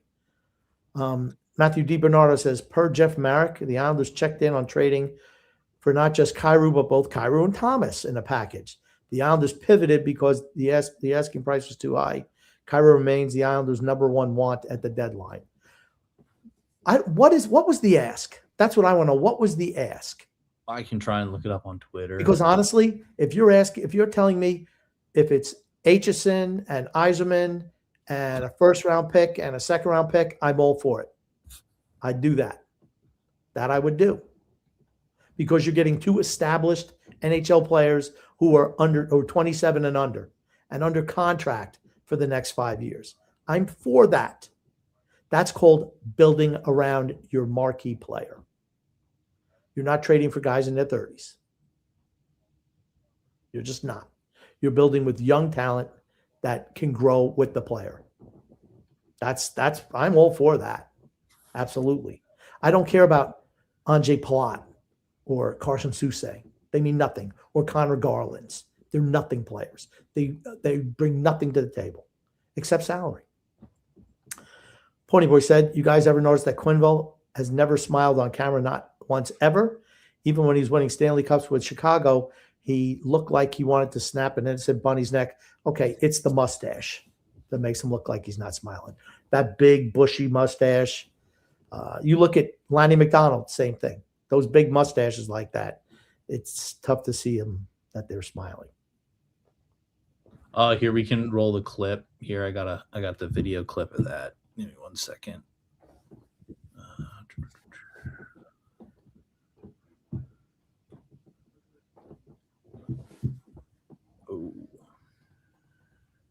Should pop up another ring. Nah, here we go. I got it. Sorry, I'd hit like a billion things. It says, according to fourth period, the Islanders spoke about acquiring both Robert Thomas and Jordan Kyrou in the same deal. Don't think it will happen, but crazy to think about. Here, we'll just roll this. Potential fits, or what are you hearing tied to the Islanders? Oh, they've checked in on both of those guys, and they've had conversations with the Blues about Thomas and Kyrou. I think they tried to have a conversation about both. Yeah. I think that's out of the mix. It's going to be really hefty. But I certainly believe that they've checked in on both of those guys. And the one thing with Thomas, going back to those Buffalo discussions, the price tag is so high that you're talking about multiple first-round equivalent assets. Yeah. Utah's been in that. I was told that Desnoyers, who was drafted 4th overall last year, was a primary piece that they'd want from Utah if they pull that off. But it's going to need to include, perhaps another 2 assets that fit a similar first-round type of feel, to it. The Islanders have a very deep prospect pool now. They had a heck of a draft last year, even outside of the first round, and of course highlighted by Schaefer. But they have a number of different prospects that are high up on a lot of boards for a lot of teams, along with a willingness to move some additional pieces. Keep in mind, they have an extra first-round pick that they got from Colorado at the deadline last year that I believe they're willing to dangle as part of it. Whether that leads to a Thomas or a Kyrou, we're going to have to wait and see. But I know those conversations at some point have happened. They kicked the tires a little bit on Connor Garland, although I don't think that's a fit. But it certainly looks like fishing for not just somebody to add to their top 6, but also somebody that has term and is controllable. And if they're going to give up some good young pieces, they want to make sure that whoever they bring in is going to be part of their roster for the foreseeable future. Okay. Thoughts, Kirby? Yeah, well, that's what they should be doing. Yep. I want to know what was deemed to. Here's the thing: if they're asking for 3 number 1s for Robert Thomas, they're never getting that. No, Never. He's not that good a player. He's just not. I don't know if he was saying 3 number 1s or four first round equivalent, 2 picks and maybe 2 players that they deem as first round equivalent for. Okay, he's not that good a player. For both of them. Oh, for both of them. That's what at least that's what it sounded like to me. What he said. I don't know. I'd be hesitant to give up 2 1s. I could see giving up the Colorado one, a 2, and then 2 of your prospects, whoever you want of your top prospects. Fine. Well, maybe that's what. Well, at least here, I'll say this. Positive for Darsh. At least he's making contact about getting them, right? I don't think he's doing it. I think that's good. That's a good sign. You could say, nod your head, yes. You know what? Every year, we were in on this player. We were in on this. We were in on this. And they never get anybody. So were you really in on it? That it changes. Maybe this is the year that it changes. Yeah, okay. Let's see. Again, he's got till Friday. He at least has made contact, so that's the first step. Let's not write him off right away. Okay, I'll wait. I'm not even waiting till Friday. Radorn says, Grumpy, I'm going to draw you a nice hot bath of that mood slime from Ghostbusters 2. It will be positively charged. I'll play Chumbawamba and Simon Holmstrom highlights for it. My gosh. Thank you, Radorn. Gungun says, will the Islanders definitely be making the playoffs this year? What was the best TV show courtesy of Norman Lear? That was All in the Family. And I think the Islanders are making the playoffs this year. I do. And not necessarily because they've been so great, but the Metro Conference is just not that good this year. B40 says, if Matthews is available, you have to at least give the Leafs a call, right? Well, how is Matthews not available? And what would you have to give up to get Austin Matthews? Yeah, a lot. Honestly, though, if he was available, I'll give him a call. For sure. And then this right here is apparently what Armstrong reportedly asked, is allegedly 3 picks or prospects that are first round top 15 or better. Darsh doesn't have that ask symbol. He's never getting that for Robert Thomas. Never freaking ever. And then they got to eat the cap. Not happening. Ponyboard says Schaefer is going to get 6 to 8 games of solid playoff spirit. 6 to 12, which is going to be helpful. How could this be contorted into a negative? Who says it's a negative? I just don't think it's important for him. It's not important for him to get playoff experience. He's the best player out there. The team performed, and I'll say this: it's not a negative that they're making the playoffs. The thing that's a negative, they performed too well to get into that draft spot where they could potentially get a really, really good pick. How about moving some of your veterans and then still making the playoffs? What's wrong with that? Again, it's not about an abbreviated playoff run. Earlier on in the season, before we didn't think that they had a shot in hell of making the playoffs, we had said making the playoffs would be bad due to them solely not getting another pick of high value. Now that they were very clearly, obviously going to make the playoffs, there's no negative to it anymore. There isn't. Move Lee, Pajot, and just move them. That's what I would do. I would just move them. I mean, it doesn't matter if you make the playoffs or not. Even if let's say they move those guys and they make the playoffs, then he gets this experience and you've gotten more assets that you can do to improve your team with younger players moving forward. That's what it should be about. Not keeping relics on the roster. What is that? Why would we do that? How could Darcy even fail even more, X? Would it be re-signing Anders Lee and JG Pajot? Would that be a success for him? No, that would not be a success. That would be bad. Ponyberg Curtis says the team is about 75% closer to being elite or a contender than they were a year ago. Elite? This team isn't elite or a contender right now. They're better than they were due to absolutely. I'll give Darsh credit on this due to the goalkeeper coach change. I'm going to give him credit on that. And then second is the Schaefer acquisition through the draft, which has nothing to do with Darsh. That is the only reason they are better. That's literally it. That's literally it. And I have to play this one here. Where are the people who said we should have drafted Michael Misa? Where are they? I don't Crickets. know. Oh God. Freedom says the next illiterate bastard. I was defending Dogsy and throwing shade at you and your cat-loving brother. Thank you for defending Dogsy. I was not saying that you were doing that. I was saying that TJ, because he was talking crap about the dog. I'll fight him. Okay. Next. B40 says Schaefer is going to make free agents want to come play here. No. Gungun says, how many more years into the Islanders have a legit shot of winning the cup? Was Dogsy a well-behaved pup? No, he's not well-behaved. He's always good. He's not well-behaved, though. He's good. He's good. He doesn't bark, but love the dog, but he's just, he is what he is. He sees a leaf, he starts, rah, rah, rah, rah. Oh my God, just shut him up. No, he's the best. Does not bark in the house, which makes him a good dog in my book. Yeah. And how long before the Islanders have a legit shot at the cup? All depends on what they do to build around Matthew Schaefer.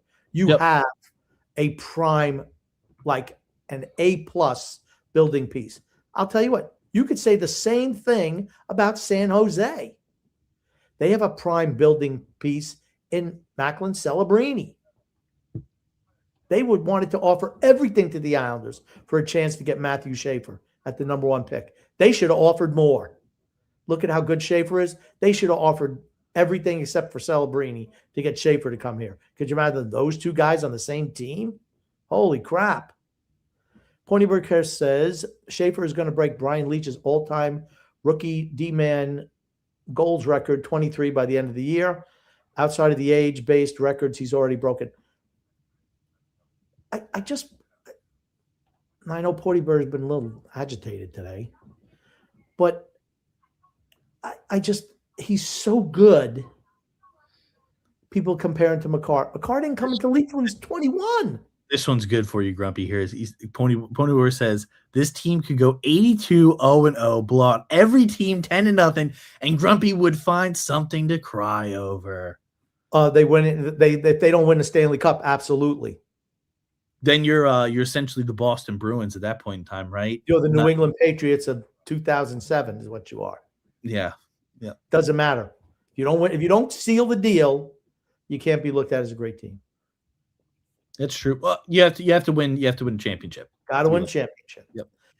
Freedom says watching Ross Johnston tonight, who just gets better every season. He was under contract with the Islanders, could skate, hit, a top fighter, but Lou waived him to keep Matt Martin, a pending free agent who was done, political move. That's what they like. I don't think it's even. I think for a lot of the Islanders, and I'm not saying Darsh is like this, but certainly previous regimes, it's more about who they liked as people as opposed to putting out the best. It was more of a club that it was, cul-de-sac crew. Yeah, it's cul-de-sac crew. Than an actual team or a business, it was run like, we're all friends. We're going to keep you here because we like you. We like your, we like your family, whatever. Tell me that if they keep Darsh and Pajot, I'm sorry, if they keep Lee and Pajot, tell me it's not the same thing. What does Anders Lee add to this team over the next couple of years? What stands in front of the net, lets pucks hit them and deflect them in. That's about it. What does JG Pajot bring this team when you have Callum Ritchie ready to step into that spot right now? I mean, that's what you were supposedly. That's why you acquired Callum Ritchie, so you could move a Pajot at the deadline, recoup more assets, and with that Brock Nelson trade getting the first round pick and Callum Ritchie, who could step into the lineup and be a successful second or third line center. That's what you do. You take an expiring asset and you move on from them and bring in younger players and draft picks. And you develop those guys and you refortify your roster younger and less expensive. That's what you do. That's what good teams do. They don't keep the same guys around. Pointyburg Curtis says, guys, I'm so scared of going up against Brandon Bussey in the playoffs. He's too elite. We'll never get past him. Well, I don't know. I don't think Brandon Bussey's that great. I know he's played, I think he's only lost 3 games all year. I guess, are they losing today? Who, Carolina? Let me see here. I know they're playing. Freedom says, Parenko is a rock-solid defender. You should check all the Olympic coverage of him and Doughty. Doughty's cashed. That's the problem is Doughty can't play anymore. He can't move anymore. You're playing. Doughty never should have even been on the Olympic team. They're down 2-1 to Vancouver right now. Okay. And I think they lost the last game too. I can tell you. And is Bussey even in goal tonight? I don't know if he is or not. I don't know. He is in net tonight. He has two goals against and 7 saves. Okay. Says, I guarantee in the next 3 to 5 years, we get some really solid UFAs because we're all becoming more and more of a desirable franchise. Okay. The Islanders have never in their history ever signed a top UFA. Never. Andrew Ladd's probably the best free agent that they ever signed. Those are just facts. And free agents have been, 30 years old? 30 years old? No one wants to come here. You have to have something to sell. Yep. Point Curtis says, in 15 years, Schaefer is going to be 33. Yeah, think about it. I mean, yeah. Mario Vargas says, there are those who think Darsh won the Dobson trade. Meanwhile, Dobson has more points as a defenseman than Henneman as a forward. Yeah. It's nonsense. And defense is a tough. Here's the thing. Emil Henneman's a 4th liner. Dobson had to be moved, though. Had to be moved. Did not want to be here anymore. You don't want to be here, you move on. He could have moved into Columbus, got Voronkov and 2 first-round picks. Why not do that? Voronkov gives you a power forward he could have replaced Anders Lee easily. And then you could move Anders Lee at this deadline and not worry about it. I think he took the wrong choice. That's fine. I mean, at least he recognized he had to move him. Signing Romanoff was a horrible move as a general manager. Terrible. When the player says they were stunned at the money and the years, that should tell you something. Romanoff he didn't even think that he was that good. He knows he's not that good. They overpaid. That was a reactionary move to Dobson say he wanted to go. So they panicked. Why didn't they move him? They could have moved both of them. Who cares? What's the difference? Get more assets. Build around the kid. That's what it should be about. Build around the kid. Pointybird Curtis says, Grumpy, what about your dog shit ass takes about how much you love the Drouin signing? That is aged like hot spoiled milk in July has it. I never had a problem. First of all, I didn't say it was a great signing. I said that signing never bothered me. It's for 2 years. 2 years. You're not locked in for 6 or 8. Yeah, it's 2 years. Then you move on from him. Yep. That's fine. You tried it out. It didn't work. It didn't work. He's got, what has he got? 33 points. I don't know how many points he's got this year, but I mean, I don't think Jonathan Drouin's been great. He's looked actually better defensively than I've ever seen him play, but he wasn't signed to play defense. He's 20 points this year, 3 goals, 18 assists, 20 points. Okay, see, not good enough, right? Not good enough. But he took a flyer on Drouin. Yep. I was all for that. No problem with it at all. No, that's what happens. Not every UFA signing pans out. But at least he didn't give him 5 years. He didn't go 4 years like Lamoriello did for Anthony Duclair, a guy who can't stay with the team more than 6 minutes before he's worn out his welcome. And the Islanders are looking to move him. Freedom goes, oh, my God, it's never Dobson's fault. It's always his defense partners. Grumpy, you are Noah Dobson excuse machine. Dobson doesn't play on the power play because he isn't that good. All he is offense, soft, and sucks on D. Okay. When you're playing with Lane Hudson, and I think you can agree with this, Lane Hudson is a little pissant defenseman who plays no defense. No defense. And Lane Hudson is a better skilled offensive player than Noah Dobson. He is. He's in the mold of the Quinn Hughes type defenseman. Those little 5'10" guys, 5'9" guys who can't play defense. That's what it is. Freedom says, interpret the sucks on D comment any way you like. Dobson wanted to be here. Darsh rightfully evaluated him and knew he wasn't worth his contract demands. He didn't want to be here. He didn't.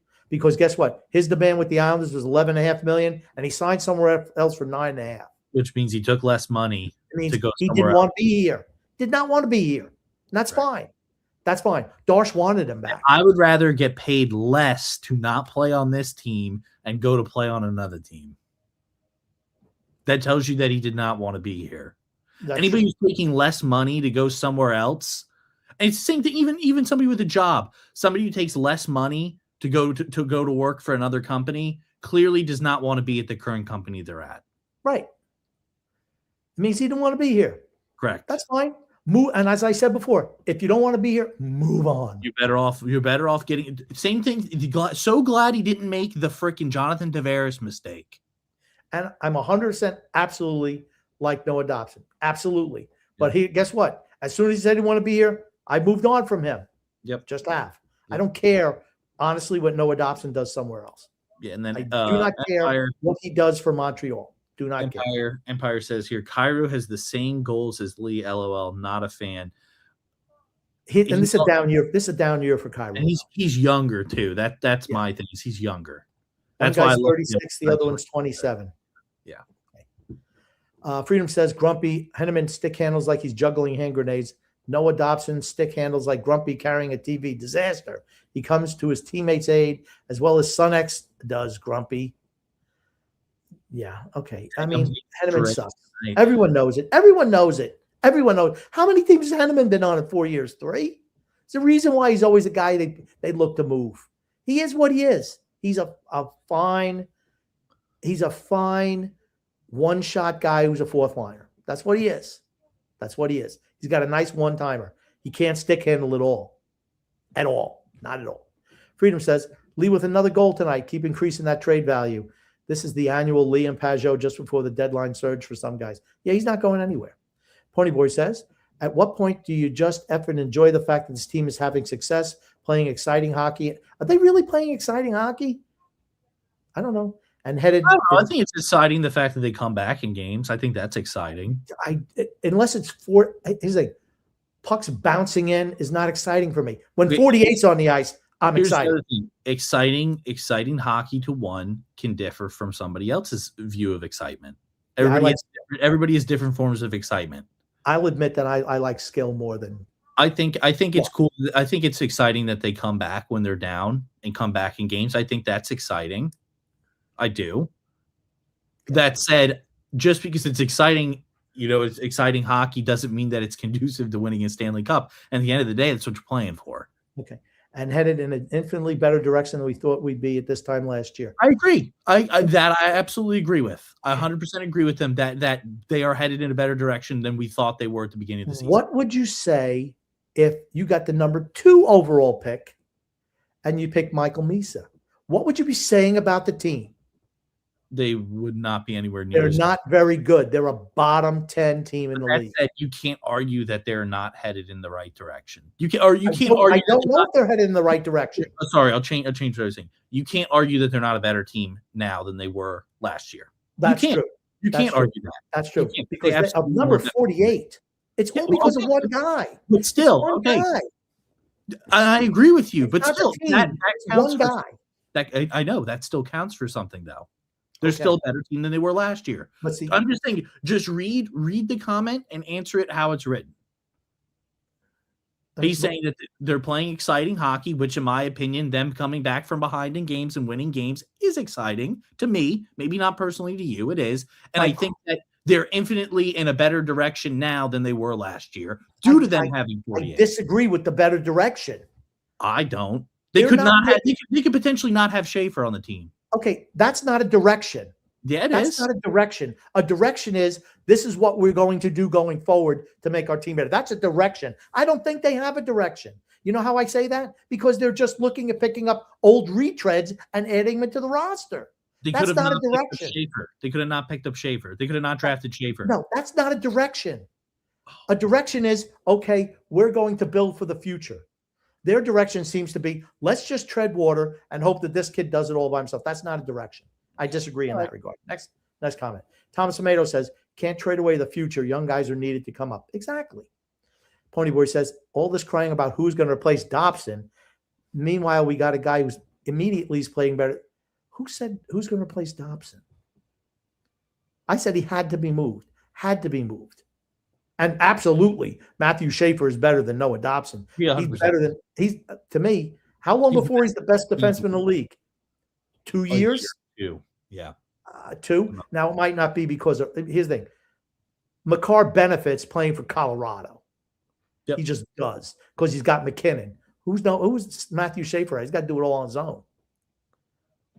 Ponyboy says Kroc, the gold medal winner Nelson, has left a far larger void. Meanwhile, Dobson is the third man on the totem pole in Montreal. He's not. He's just wrong. Freedom says HSN has scored 52 goals in a season and a half as a D-man. He hits, leads, great stick, gap control. Darson ain't trading that.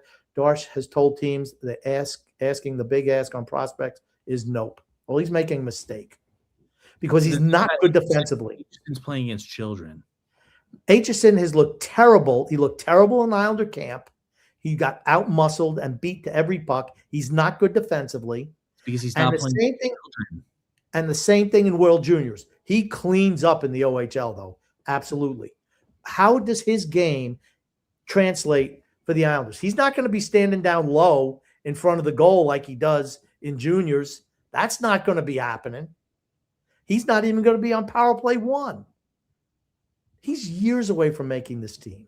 Years away. If you want to expedite a rebuild, you move a guy like him, who has certainly good value right now, to bring in a younger talent to build around the real franchise cornerstone, Matthew Schaefer. That's all I'm saying.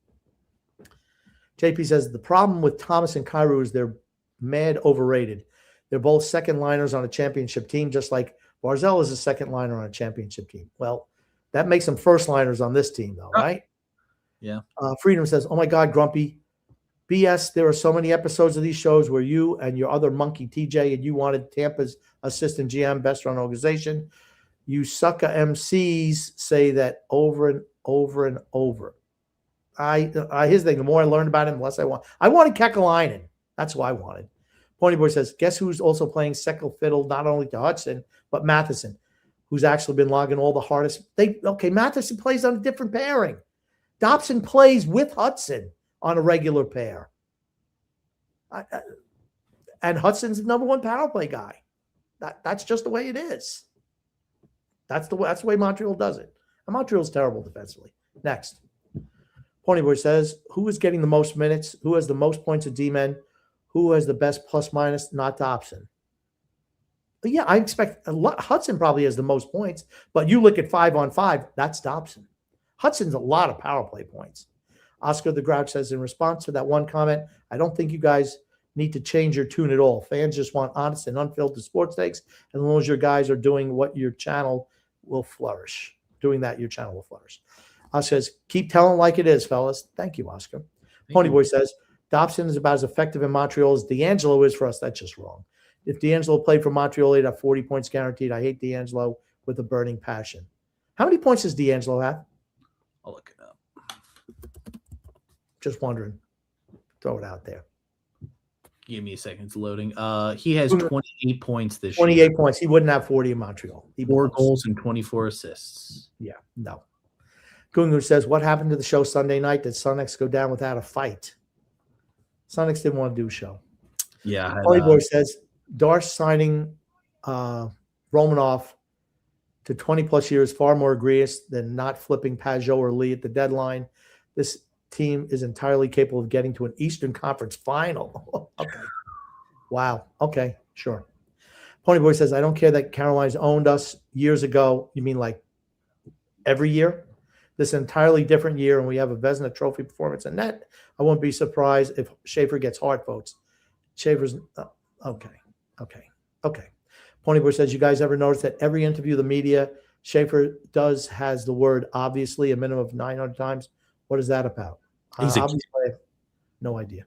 He's a kid. I'm gonna be. He's 18. He's 18 freaking years old. He's a kid. He's 18 years old. JP says, forget it. Do not bite on giving up too many assets for Kyrou or Thomas. They're just not that good. And JP adds, it's a blessing in disguise that Darsh can't bite on that. Too much to pay. Okay. Yeah. Freedom says, grumpy defending Dobson. It wasn't his fault. It's the other boy's fault. Sounds like the Ward make excuses for TJ and X. Wow. SSE says, owners are not going to want no playoffs again in a still new building. I agree with that. And guess what? That if that's what ownership wants, they don't care about winning either. Nope. Do not care. And they don't. Oh, you know the only thing they care about? Green. That's it. Thomas Tomato says he could have messed up and drafted Misa. Lou might have done that. Imagine. Credit has to go to Darsh. No. Schaefer was so much better than everybody else. It wasn't close. He could have traded away. He could have traded away the draft pick. Yeah, that was never happening. The kid's a general. He's a generational talent. That was a no-brainer. Anyone could have made that move. All I know is he played 17 games. Ponyboy says if Schaefer was 2 weeks younger, with what overall number would get drafted?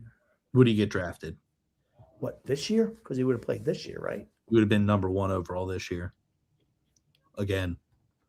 Yeah, no shit. He's tremendous. And then he also says, if Schaefer played a regular season in juniors this year, he would have put up video game numbers, or did get in the show, get him and raise his game that much more. I just think he's so exceptional. Here's the thing. I wanted him to play college. And why? Because I didn't think he'd benefit from going back to juniors, but I didn't think he'd be able – I never thought he'd be this good to start. Never freaking ever. I didn't want him playing on the big team. I was wrong. He just tremendous. Couldn't keep him down. Couldn't do it. John the Craft says the Islanders were supposed to be rebuilding, but they're surprisingly good. If we buy, it should be with younger players with term. I think they hold still unless they get a trade they can't refuse. Well, see, that's the whole thing. If you think that, I don't. That's what I think too. What they should do is move your UFAs. That's what you should do. If you can get younger guys with term, absolutely. Or even guys who need a change of scenery, like Chinnikov from Columbus. He's worked out pretty damn good for Pittsburgh. They got, a second, a third for him? Why not a deal like that? He's 23 years old. Those are the type of guys you need to bring in. Build around Schaefer. Don't just bring in old guys. Thomas Tomato says, top players, we have Pelech, Schaefer, Sorokin, Barzal, and Horvat. All these players move the needle and add another couple of pieces from the farm and we're in good shape, or trade draft capital and upgrade. Okay, the guys who are in the minors are not close to coming up yet. At least a couple of years away. At least 2 years away. Pelech doesn't move the needle. Freedom says Dobson wanted to remain in the Islanders until Darth said he wasn't paying his price. that he had a list of teams. Okay, when you have a list of teams, it tells he didn't want to be here. You're already thinking about leaving. I'm telling you that I know he didn't want to be here. I'm just telling you that. I know that. Several of which also wouldn't pay, or Dobson would then decide no. In the end, he turned down all but Montreal. He said he would go to Columbus. He did. He didn't want to be here. That's it. Okay, last comment of the night. Freedom Fund Event says the Islanders offered 7.5 and 8. Dobson asked for 11. He asked for 11.5. Isles said they would trade, and Dobson got the most he could. Other teams agreed with Darsh. I have a screenshot, but Pointless trying to send it to X. Okay. I'm just telling you he did not want to be with the Islanders. Believe me if you want. Don't at your own peril. That's all I'm saying. Yeah, I mean, he got paid, what was it, 9.5 mil? Yeah. So, I mean, he didn't want to play for the Islanders. That much I could tell you. Did not want to play for the Islanders. Yep. And then last one here, Grumpy. Pointyboy says, Grumpy, you should give the Islanders broadcast a fair shake when Butchie is in the booth. Yeah, he's insufferable. Hickey's good, though.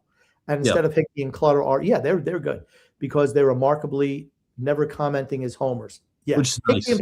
Hickey in particular needs to watch his ass. Otherwise, because Billy Jaffe was like that too, and they got rid of him.